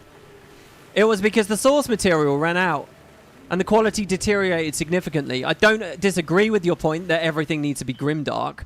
We did see a lot of that in the wake of Game of Thrones, but I think it's hard to make a world feel alive or give events any weight if we just know that all the characters are basically invincible. Enter Divinity's Reach today versus 14 years ago, and there's very little sense that anything has happened in the world. Right. Yeah, I think the second commenter has his finger on the pulse much more here. But look, yes, let me just say, big ticket, no, we don't want everything to be gritty and grimdark for the sake of it because we're chasing a trend and we think we need to kill all the characters. You're right. Falling to that is not a good idea. And that isn't, and the stakes, right, are not the entirety of why a Game of Thrones was successful. They're just not. Game of Thrones was a super phenomenon, all right? You cannot point to one thing and say, that's why it was successful. It got a lot of things right. And they all worked together, right? The nudity was a part of it. The gore was a part of it. The stakes were a part of it. And I would argue a huge part of it. But what made Game of Thrones a huge success as well is the world building and the political intrigue. And just the fact... So like the original commenter, he says, it's so bad the author can't finish it, right? There's a little secret in world building, in story writing, in running TV shows, in running live service games, in running long-running animes, right? There's a little secret, okay? that it's much easier to introduce mysteries and to create compelling settings than to pay them off. It's famously well known in any form of writing. It's very hard to finish a story. And usually you got to get out quick, right? And you look at a lot of stories that succeed, they are very, very light on details and they get out as fast as possible. You look at like a big phenomenon like Rowling ending every one of her 9 novels in Harry Potter. If you actually read them, the novels end really fast. And the final ones as well also end very, very, very fast. When you look at the real ending before the fan fiction-y time jump. And endings are very difficult and very controversial. And here's the basic thing that's happened with Game of Thrones from George R.R. Martin's side, right? Is he has managed to exist entirely in that build-up, setup area. He's been able to just establish mysteries and grow his garden, as he's talked about, and he's never had to start pruning the trees, right? And the second he's had to stop, but he's been able to wine and dine in that build-up, right? And that's what Game of Thrones was doing. When Game of Thrones was really quality TV, when HBO were making really captivating television with really exciting characters, you know, that you didn't know. Like, I remember introducing that show to my parents, right? And I remember they were on like episode 5 and they were watching a scene with Jaime Lannister. And I was like, I think Jaime's my favorite character. I love Jaime. Jaime's my favorite character. And they were like, what? Ooh, him? What? He's horrible. I can't imagine that you would ever like him. Like, the fact that Jaime really is such a, you know, a yin-yang type character where he's this murderous, horrible, assaulting kind of character, but also, you know, has these truly chivalrous, great knightly qualities to him. That George was very good at that. And HBO was very good at showing that. Peak Game of Thrones, like season 4 Game of Thrones, you know, watching Tyrion on trial, and it's because you didn't know where you stood with anyone on the small scale or on the larger scale. Watching like Shay betray Tyrion, the character writing was fucking phenomenal. And we didn't know where the world was going. So that's where Game of Thrones was strong. Game of Thrones was not strong just because it had tits and dicks in it, all right? And I could not agree more. Let me just read this again. I think you're wrong about Game of Thrones. Why was it a cultural phenomenon? Because it had tits and blood and characters in an era where that didn't exist? No! No, you're so wrong! HBO was doing tits and dicks and gore, and like there was a name for this, sex position, right? This idea that you would backdrop, you'd info dump about a bunch of world building while people are having sex on screen, so that people, you know, had something to look at even while it was happening. That was like a hallmark of HBO. And yeah, Game of Thrones was doing it, but look at their shows before it. Look at the character writing and the stakes that were in the shows before that. Shows like The Wire, right? Shows like The Sopranos. And the idea that gore and stuff, like, I remember growing up watching that. Does anyone remember I think it was a British show. Does anyone remember Nip Tuck on TV? Look at Game of Thrones and the gore and the stakes that were in Game of Thrones, which, yeah, premiered before Game of Thrones and was successful likewise, right? It's not just because of those elements, and Game of Thrones didn't pioneer those elements and blow people's minds just because it was swearing and using no-no words. HBO had been doing that for years already.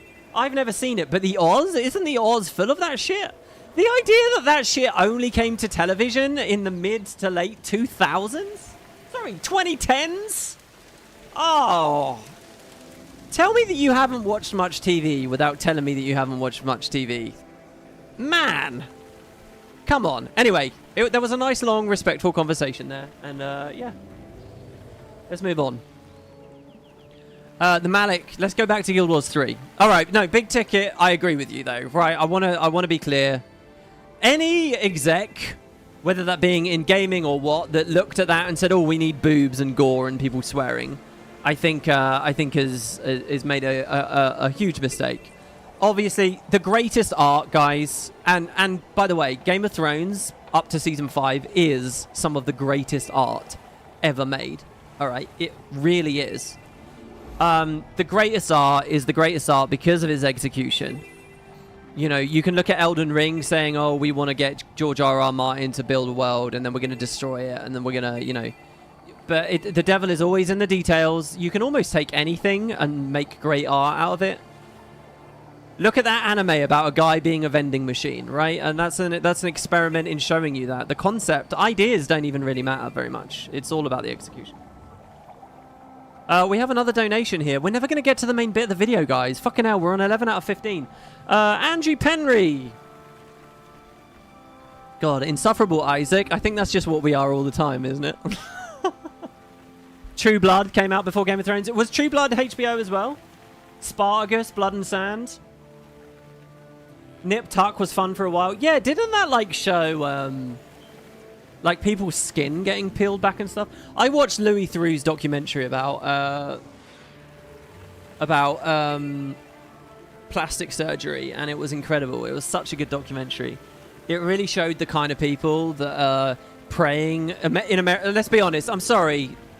I hate to coat you all with one brush, Americans, right? But American companies and American surgeries that realize they can prey and commodify people's insecurities to encourage them to go through all this surgery, smash their faces up, smash their legs up, smash their bodies up, just so that they can earn a buck. And it was such a good documentary showing this. Louis actually gets liposuction, well, not live, but he's doing an interview while getting liposuction, and you can see how they get the fucking stuff in and like they're scrubbing around under his stomach. It's so violent. You get to see women getting breast surgery, right? Getting a boob job, and the way that they slice a semicircle under the curve of these women's nipples, slicing right under the nipple there, a semicircle, where the scar will heal, but you can't really tell because it's where the edge of the nipple is anyway. And then stuffing these fucking bags in there and inflating the bags. Oh, dude. Look, I get that surgery is not a pretty thing, and surgery is sometimes a necessary thing, but all in the name of vanity.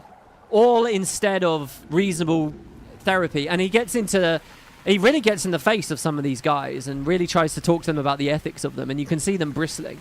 And you can see them with their big cars and their big fucking houses. And you can see all these vulnerable women that work at like reception in these places that are like getting conned into it. What's that quote? If all your friends are barbers, eventually you're going to get a haircut. And you can see how just... Oh, it's crazy. Anyway, that also was before Game of Thrones. I get that was a little different. That was a documentary, but whatever. Thanks for the nightmare fuel. You should watch it. You should all watch it. Louis' documentaries are amazing. They're very fun, and they're very funny, and they're very light-hearted. But the guy had balls. I don't know about his modern stuff. But yeah. Sorry. That's all a sidebar. Back to Guild Wars 3. The Malik theory discussed is interesting. At 49, 41, 49. Oh, wait. No, we had a donation. I'm sorry. No. We had a $50 donation. Yeah, what does Lizzie mean? What, Lizzie? So Andrew Penry, thank you guys. You're all being very generous today. Why are people more generous today than the past couple of days? I like the teaser narration, says Andrew. At first it seems that the voice was talking to players, promising magic, then learning that the gods grant magic just to guilds. Now it's a recruiter for the Veil Wardens, enticing the character with the power of magic. Oh, do you think it's Do you think it's a little bit of a sneaky, cynical kind of narration where they're promising you magic, but once we get in the game, you realize that that's a double-edged sword, that's a poisoned chalice, there's something going on there that we should be careful about? I really do believe it's a recruit, maybe the first moments of the story are going to have a woman who promises you magic, right? And you take it, and then you realize, oh shit, I've locked myself into something here. Something like that. I don't know. That could be very interesting. WP, would you play any D&D? I tried it once, but the vibe at the table wasn't great. And I think people got very bored, and it was like our DM's first attempt. And I look back very fondly and favorably on it, but I don't really have a community for it. And my understanding is there's a lot of time. I would be interested in playing IRL D&D. Internet D&D I'm a little bit less interested in. But the idea of having, like, a weekly or 2 weekly appointment with some friends in real life, you get together, you have a few beers, you have a pizza, and you play a game together, a tabletop game together, I think that would be really cool. But online, and I'm not saying that online is bad or anything, but I don't understand the rules. I don't know anything. And every time I've kind of tried to get into it, I've just spent ages on a character sheet and then just sort of thought, nah, whatever. So I don't know. But yeah, the topic of a Guild Wars D&D, that's been a thing all the time. Yeah, thank you very much, Andrew. And I like the voice acting too. I love it when she says the word. What is that word, guys? It begins with a Y. It only has one syllable. It ends with an N. It sounds a bit like earn, as in a vase that you break, or earn as in acquiring money. What is that word again? Yearn. That's right. I like it when she says the word yearn. The Malik theory discussed is interesting, says Rank Muff Diver. Oh, we don't get many usernames like that, do we? Okay, Rank Muff Diver. The Malik theory is interesting. 4149. While the time travel component is far-fetched, something worth considering regarding Malik's personality is his lack of a wild hunt or any form of a dream. It seems as though the Pale Tree herself is intrinsically linked to the grove. If Malik's tree is dead, it would have to be if it was an ore. Is it far-fetched to consider that maybe his form of Pale Tree died along with it? I may be mistaken, but I believe the Pale Tree was partially responsible for the things the Sylvari experienced during their dream. So if Malik's tree's dead and so is his tree, then presumably he wouldn't have a wild hunt either. Are you trying to say the avatar? Do you mean the avatar of the tree? Hardy says, I don't want any time travel or alternative universes outside of the short-lived fractals of the mists. It's interesting, by the way. I can imagine fractals coming to Guild Wars 3, including either causes massive plot hole and storytelling issues. I mean, just look at the fractals in Secrets of the Obscure. Non-stoned dwarves and Zin being pulled into reality is a massive thing. I can give it a pass due to how good it got pulled in. Being such a one-off event, but even that plot fell off the map with Arenanet storytelling. You're so right. You think they could handle a time-traveling Sylvari or the stupid idea of Lox making an alternate universe without any future threats losing steam?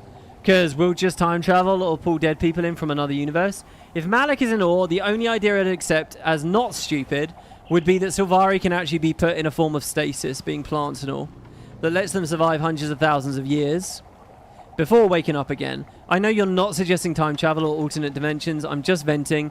Also, if people forget, since they love that plot, in Nyos, Arenanet said that they were trying to hint at some sort of similarities or links between the Pale Tree, the Dreams, and Sylvari, and how the Cryptus demons come into being. Whether that was just a neat thing, or Arenanet suggested plot mystery and just left it, I don't know. Yeah, I think that the Pale Tree stuff in Nyos as well could be big for Guild Wars 3 points. You guys between you have raised a lot of really interesting topics here. Yeah, I like the idea. If we're going to go with Malik as an Ori in Sylvari, then yeah, I think it's because the tree is dead, so it doesn't influence him anymore. And he would go into stasis. I also am leery and nervous about alternate timelines and time travel. But I am somewhat... I don't think it's a totally stupid idea for Vlox to spin off a new timeline if it means that we can be excited about anything could happen in the future. The community, when we polled them, were like 50-50 on that, and I think that's fair. I feel kind of 50-50 on it myself.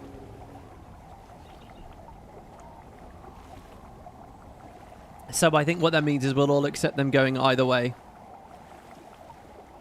But yeah, the biggest thing is Hardy there. Yeah, this is what I'm talking about, guys, with the whole voice acting thing. Zin is alive again? Regular dwarves are alive? Life has been created by the fractals? And yet at no point does the story go into it. Not in the side lore, which still wouldn't be good enough, but not in the main story. The main story should cover it. I don't know, man. Hey, we're over halfway now, guys. 1,558. We're over halfway, and we have another pay pig. Whack, whack, oops. Master Mondi with the £5. Thank you, Master Mondi. Who's given us some info about Destiny 2. They say regarding Destiny 2, they did the equivalent of removing leveling, some maps having every new player start at POF, and all pre-POF in a min cutscene. Okay, so it's the equivalent of someone starting at POF. Is it impossible to sort of get what's going on in the middle of POF? It's tough because POF is not just about the Elder Dragons, but it's about Balthazar and shit as well. It's probably when the main story was at its most complex. Is it impossible to enjoy the game and the exploding pyramids and the burning buildings and stuff? No. Is it impossible to find entertainment and be intrigued enough to go and learn about the story? No. Is it impossible to learn the game mechanics if you just get thrown into POF? Yes. So that's my question. Okay, Bungie vaulted a bunch of the old stuff, but did they vault tutorials? Is Bungie a fundamentally more simplistic game than Guild Wars 2 because it's a shooter? Yes. So could players pick it up and like get the gameplay and the gearing and the grouping and all that, or were the tutorials destroyed? That's my question.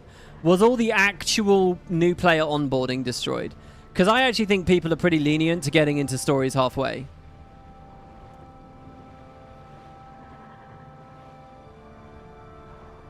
Whatever that sound was, you feel violated. Okay, that settles it. That should be the soundboard. Please never make that sound again.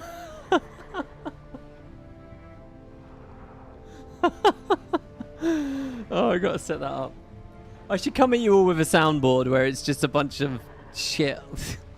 Right, this is another really hard heart for us to do, by the way. Imagine if the entire personal story was gone too. You'd have no idea what the setting even is.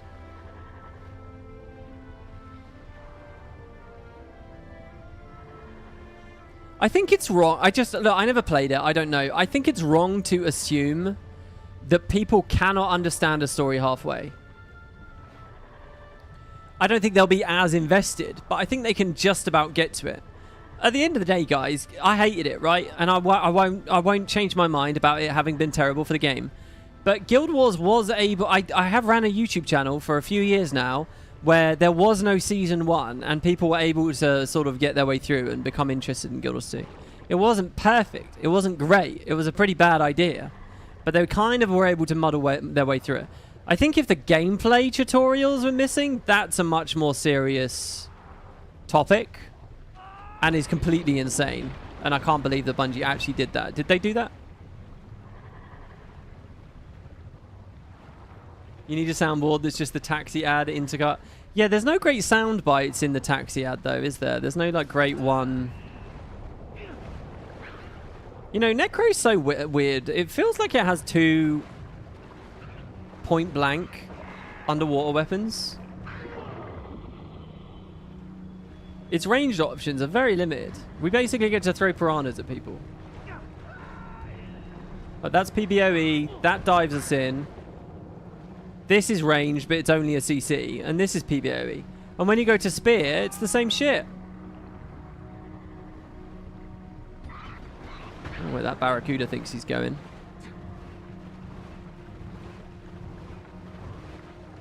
A bigger issue is there's no way to play it whatsoever. Imagine if Core, Season 1, Heart of Thorns, Season 3 were all removed and made completely unplayable. Look, I totally acknowledge I would hate that, especially as an incumbent player. I would totally hate that. The taxi ad should play every time someone donates. You realise we're trying to make money.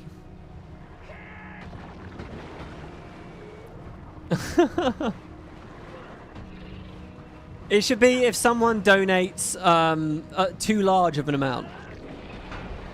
No, that still wouldn't work. No, we just don't do that.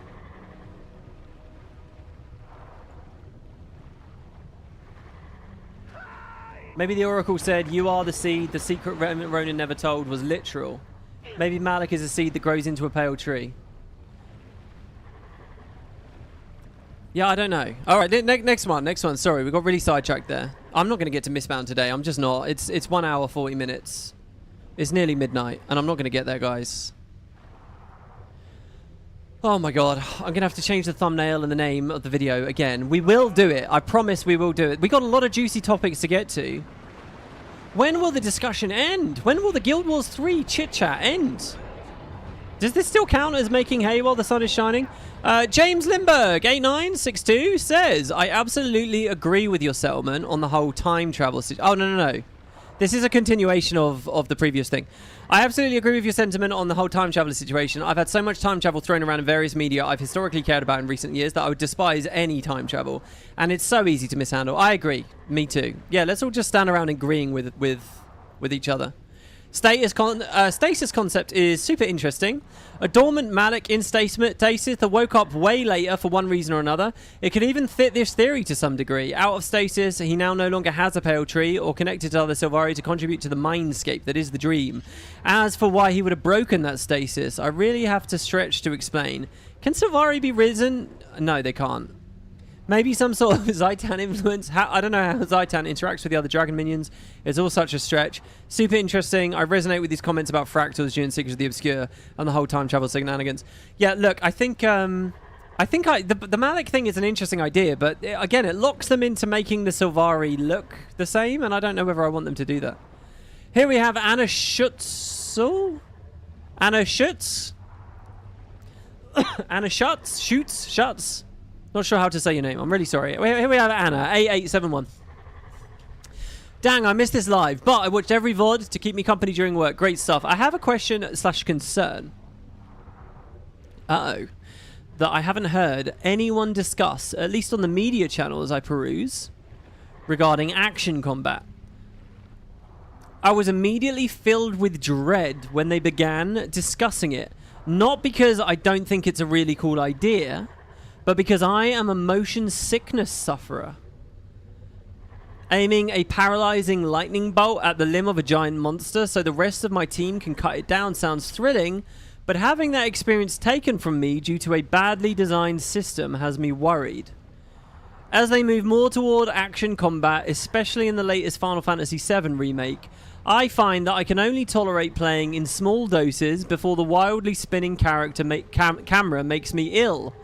Now, in Guild Wars 2, I rarely have this problem, and I think it's due to how much I can zoom away from my character while playing. In the remake, you're forced to be essentially looking over the shoulder of the character, tracking multiple enemies around you.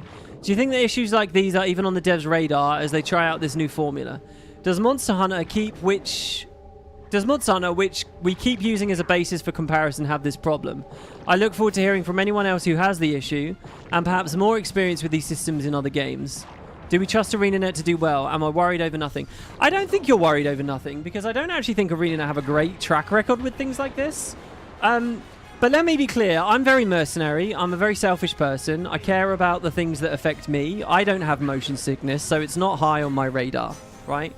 From my perspective, there are a lot of really incredible action games with over-the-shoulder cameras that are incredibly popular and have been shown to sell well, and have been shown to give us fun RPG experiences. Monster Hunter is an excellent example of you. Monster Hunter sells incredibly well at the moment.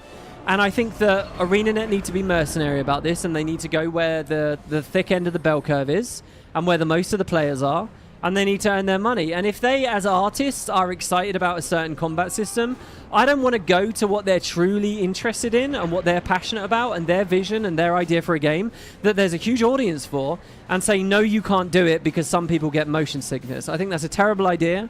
I think that's the death of art. I think that's exactly the kind of thing that I've been rallying against in recent videos,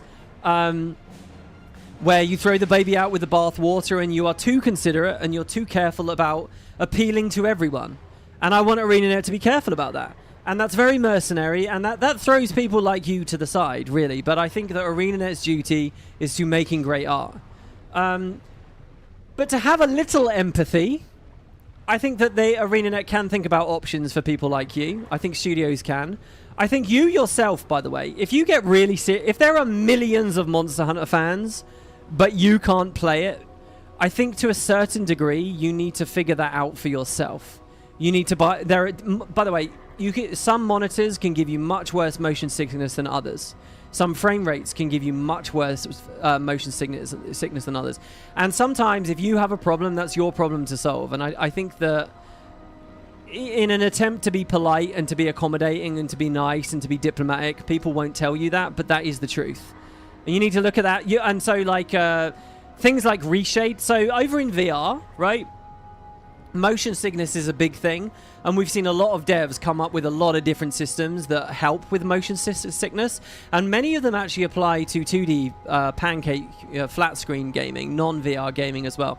For example, you can actually get like a reshade preset for a 2D game that like gives you a very strong vignette. If you get a really strong dark blackening vignette frame around the screen, that kills motion sickness. That makes it very, very, very comfortable for you.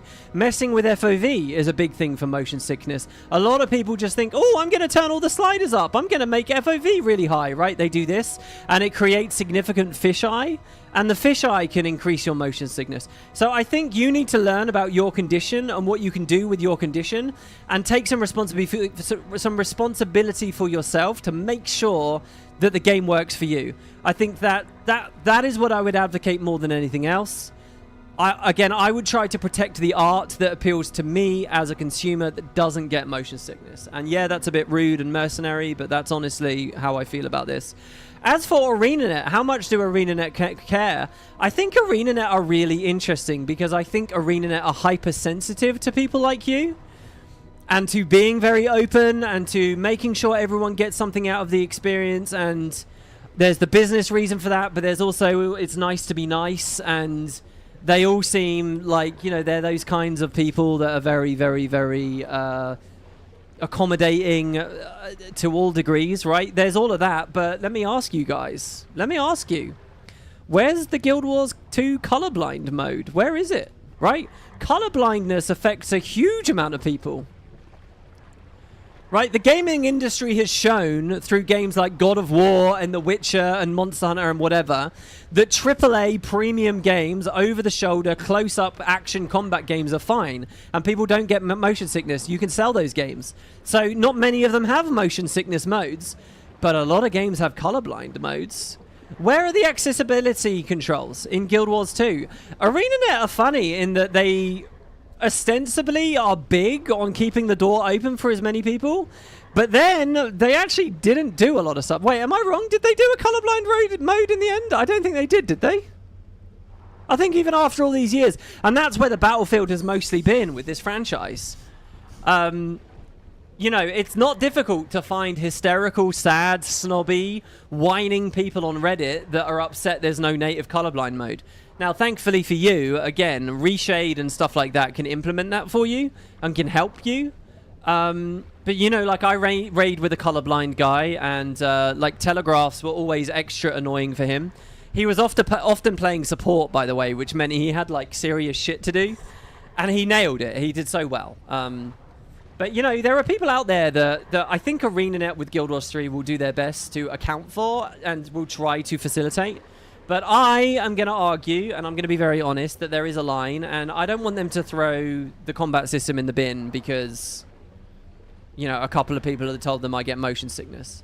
What I would like them to do is, after making their great art, see what they can do for people to opt into to make sure that that art is still in place. That's my solution. That's my answer there.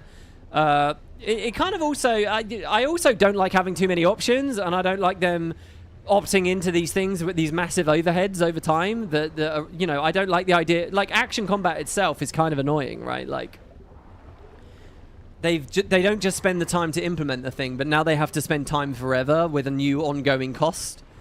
But motion sickness is something that hopefully they can put a couple of options in there for you if there's you and a big community and it affects their bottom line and stuff. But yeah, there you go. That's my thoughts on that, and my general thoughts on accessibility features and so on. Next, what do we got? We got Mitadet Thon Tomate, who says Arenanet just killed Guild Wars 1 with... Oh, this is hilarious. Guys, all right, alt tab over. Take a look. This is the comment. This gets the crazy crown. Whoa, it's crazy crown time. Whack, whack, woohoo! I'm hoping that instilled some real cringe in just a couple of you guys. A couple of the Zoomers out there that still care about such things. Arenanet just killed Guild Wars 1, says Mitadet. With the latest update. All caps, don't buy Arenanet games. These people will scam you as soon as they can. Don't give your money to these dishonest people. And then he's given it in another language as well. I don't know what language this is. French? I see the word jus. Arenanet vient juste de te Guild Wars 1 avec la dernière update. N'achetez pas de jus Arenanet. Second vous basseront de créer les pros. Ne donnez pas votre argent à ces rangs malhonnêtes. There you go. Don't do it, guys. Don't buy it. Dishonest people. Any Frenchies' ears bleeding? Are bleeding out there? Cross on. Let's be respectful while the schizophrenic is explaining to us. I don't know what this is all about. What are you talking about? What? Because they nerfed the energy surge? That's hilarious. I assume it's because they nerfed energy surge. Perfect French, no notes. Perfect Quebecois. Yeah. It's not France French. It's Canada French. Duolingo daily. Oh god. Alright, yeah, this was silly. I don't know. I actually was very happy with the Reddit response to the recent Guild Wars 1 balance patch. People were very comfortable about the energy surge nerf. And what I will say about the energy surge nerf is I'm sure that's Arenanet looking at their fancy new randomized 1,000 skill system hint thing, whatever that was from the interview. And they're looking at, oh god, if people get energy surge picked in our new roguelike expansion or whatever, that it's going to be too good of a pick, so we're going to have to start nerfing things. I don't know, maybe? Who knows? Next. We find that this is the final question of the day, guys. This is it.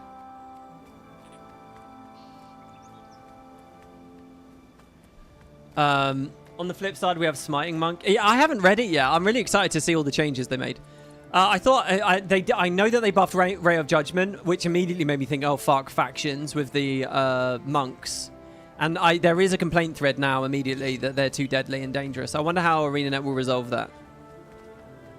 Or 2 weeks will resolve that. I don't know. Whoever's in the chair. Anyway, Ambrant. I thought I'd throw my hat in the ring of discussion that a fellow viewer can shoot holes in or maybe find some comfort in. I'm the idiotic consumer who can't tell the difference between completing objectives in the game and completing skin sets that complete the character I set out to make. I fall for the artificial scarcity of only XX remaining before this item goes away. I fell for the, I'm sure this time I'm going to get the elemental themed mount for my pride and joy elementalist, especially because I spent so long getting those elemental gathering tools and the elemental glider and the elemental outfit and elemental backpiece and elemental travel toy, the chair, etc, etc. Mixing up sets of mounts across multiple mount licenses was not a design mistake. All those locked icons that give an obsessive completionist a sense of incompletedness is not there to enhance anyone's experience. Having to go through the gem store to access the game's cosmetic progression content, the primary role-playing tool in a social role-playing game, is by design. There is at least one person in the company whose job it is to systematically extract cash out of players by hacking human psychology. Guild Wars 1 had a cash shop, but the cosmetic expression items were never quite red-hot outfits. They provided players with genuine quality mission packs, or they led to more interesting gameplay roleplay, mercenaries.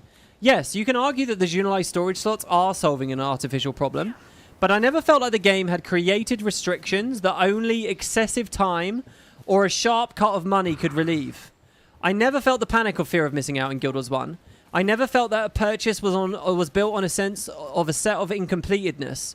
It didn't start out this way, but I now feel this all the time in Guild Wars 2. Is my Starry Mount set complete now? No, because they added a new mount and it comes with a skin. That'll be 650 gold, please, for each mount, etc. I'd just like to add that none of us have any idea how much gem store revenue goes back into this company or this game. Did my purchases incentivize NCSoft to continue these practices? Probably. I'd argue the cost of the gem store, even with the fact that you can trade grind gold for gems, could have negatively impacted Arenanet's reputation. Anecdotally, that's my impression my friends walked away with when I finally got them to try the game, but maybe I'm wrong. I worked hard and I've never earned much in my life, but as I found an escape and a home in Guild Wars 2 in its early years, I felt a strange urge to feather my nest the more I spent. The more time I spent and the more characters I rolled, the more costly it all became to maintain that comforting illusion. And after so long, the more I spent, the more anxious I felt about my purchases. I regret ever starting up my skin collections in a game that continuously invalidates a collection's completedness. Maybe I'm a complete outlier, and maybe there really is something wrong with me. I tend to suffer from obsessive tendencies, which is partly what drew me to Guild Wars 1's excellent build gameplay in the first place. But I don't know. And as they say, nobody is immune to propaganda. This is an incredible comment. It's a really brave comment. It's honest about their own psychology, and I think they speak for a lot of people. Just wonderful all through. And you've raised some topics that I hadn't raised, like them splitting the mounts into various packages. That is artificial. A couple of things I'll bounce off of you. I think Guild Wars 1's storage set up with microtransactions is really bad. It's way, way, way worse than Guild Wars 2's backspaces. Way worse. If you start a fresh account in Guild Wars 1 with that one generalized storage tab, it's brutal. You really want to buy more tabs. Seriously. And they'll nickel and dime you for those tabs. The saving grace there, though, is that they never originally conceived that. They genuinely didn't conceive that as a barrier for microtransactions, because microtransactions weren't even really happening in the industry. And like the Guild Wars 1 cash shop was very late in the day. It was like post Eye of the North, and it was just some stuff to earn money while they made Guild Wars 2. Of course, when they expanded all the other tabs but didn't give them to you without the extra cash, that was definitely artificial. And that ran it completely contrary to what they were saying the whole time, which was that you didn't have to charge a sub fee for this stuff, that the server maintenance was not expensive. And then they charged us for those tabs anyway, and continue to charge us to this day. I also would argue currently the power creep from the mercenaries is big and is very contrary to Guild Wars 1. So I think Guild Wars 1's pretty bad with its microtransactions too, in some ways. I really do. But of course, in the modern era, we all expect to pay it. And they did cut the prices and so on, and people will accept those. That's one thing that I wanted to reflect. What else did I want to say? Look, I'll just be honest with you. I'm not very sympathetic to you. I don't particularly buy this thing of, not that I say I think you're being incredibly honest and very intellectually honest, right? So I'm talking about, let's just talk about the theoretical person, right? Who's really suffering with the gem store and it's really ruined their life and they've spent too much money on the game. I'm not very sympathetic to that. I think we're all adults with our own money, and we have to learn to navigate planet Earth for ourselves.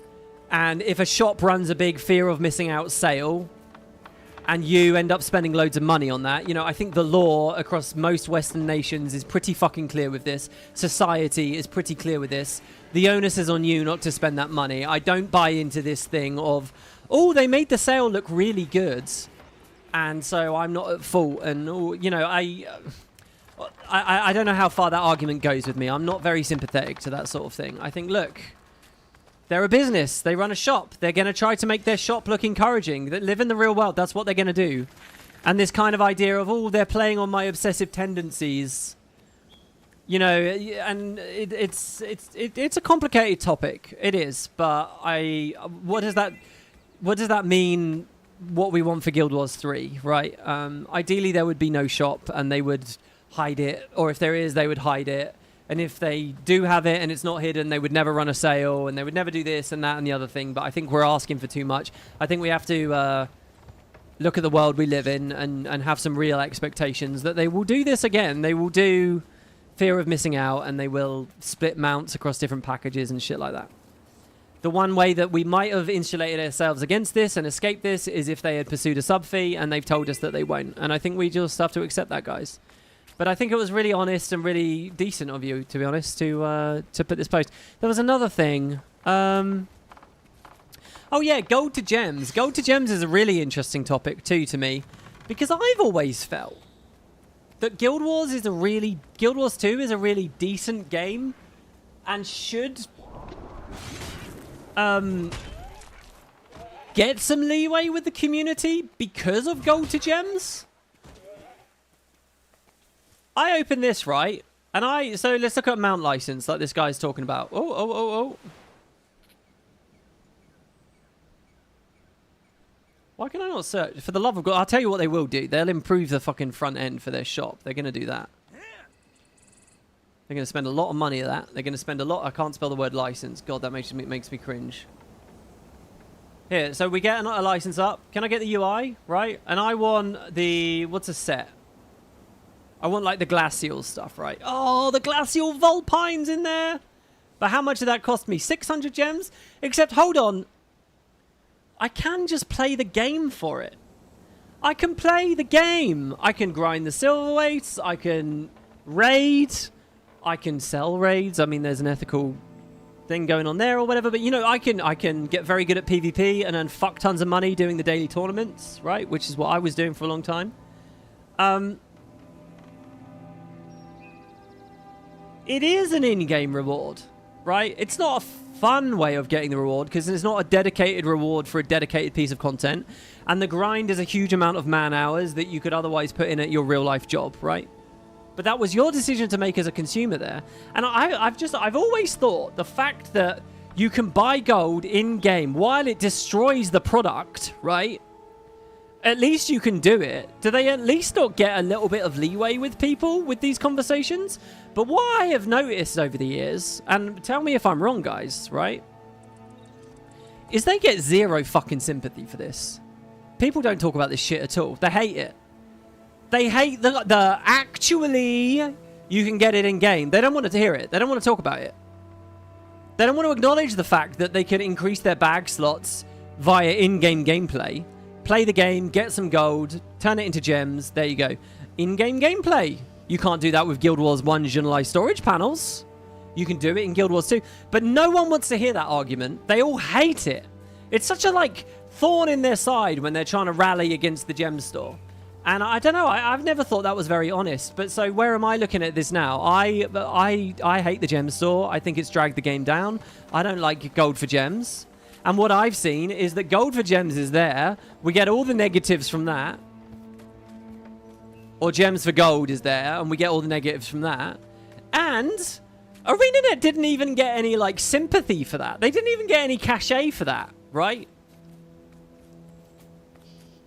As far as I'm concerned, I'm dead serious about this. Guild Wars 3 may as well not do it. Guild Wars 3 should let you turn gems to gold, but not let you turn gold to gems, because it hasn't won them anything. They've not won any popularity contests. I have never seen, I mean, maybe, and I've just forgotten it now, but do you know how rare it is to see someone doing an honest discussion about the gem store and acknowledging the fact that, yeah, you can get it in-game? No one wants to talk about it. No one wants to think about it. Arenanet get no credit for it. So Arenanet, I say, fuck it. Fuck it. Don't let them do it and take more money. Take more money, get more devs, make a better game for me, the dedicated player. That is honestly how I feel about that, because none of you give them a fucking lick of wiggle room or leeway with it. You have to keep in mind the average player is terrible at making gold. I do keep that in mind, but I also think you don't have to be anything more than a terrible player to make gold. It's not hard to run in circles doing Reba in the Silver Wastes. You don't need to buy a bunch of expansions. You don't need exquisite builds. You need a Raptor, which you get base now anyway, to keep up with people, as someone kindly reminded me of, and that's it. Some of those other money-making methods, yeah. So, I don't know. I just think it's a complicated thing, again, to talk about, right? But, I don't see people ever really acknowledge or giving a shit about it.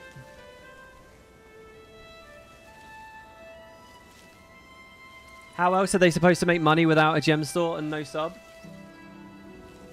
Well, they used to say that box prices were enough, but obviously video game budgets have bloated and stuff these days, and you know they don't want to launch themselves into we have to release another box every 6 months, otherwise we're going to go bust. Right, but the average player doesn't do those things. What? The average player doesn't do Reba? I disagree. The average active Guild Wars 2 player, a lot of them are there. They are there in the world boss trains. They are there in... That's like the main thing they do once they've beaten the story. And if they're so fair weather that they're not actively playing it, then their opinions on the gem store don't matter. If anything, it's good. You want those turkeys to come in for 5 minutes, not contribute to any of the animosity or anger, tell their friends about it, and pay way over the odds because they had to spend 40 quid on gems for their 2-minute weekend, you know, their 3-hour game session over the weekend. Right? You want those turkeys.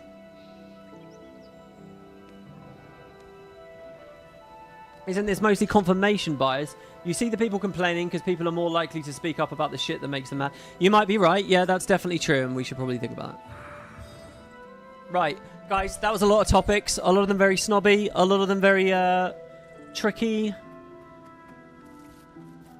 There you have it. Thank you very much for watching Guild Wars 3 Daily. I promise. This is a WP guarantee.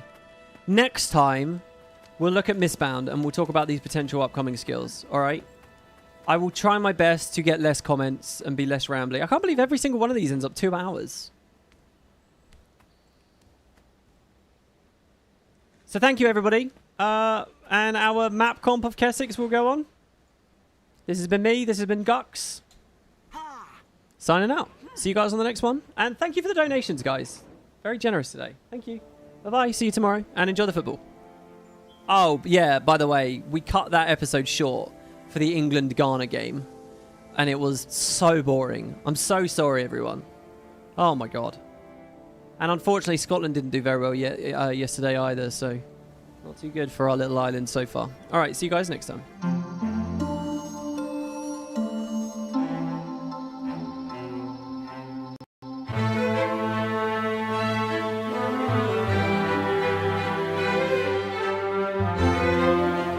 Oh, yeah, I kicked up a World Cup channel in Discord too. So if you guys are bored now, come join us in Discord. Talk to me about the World Cup.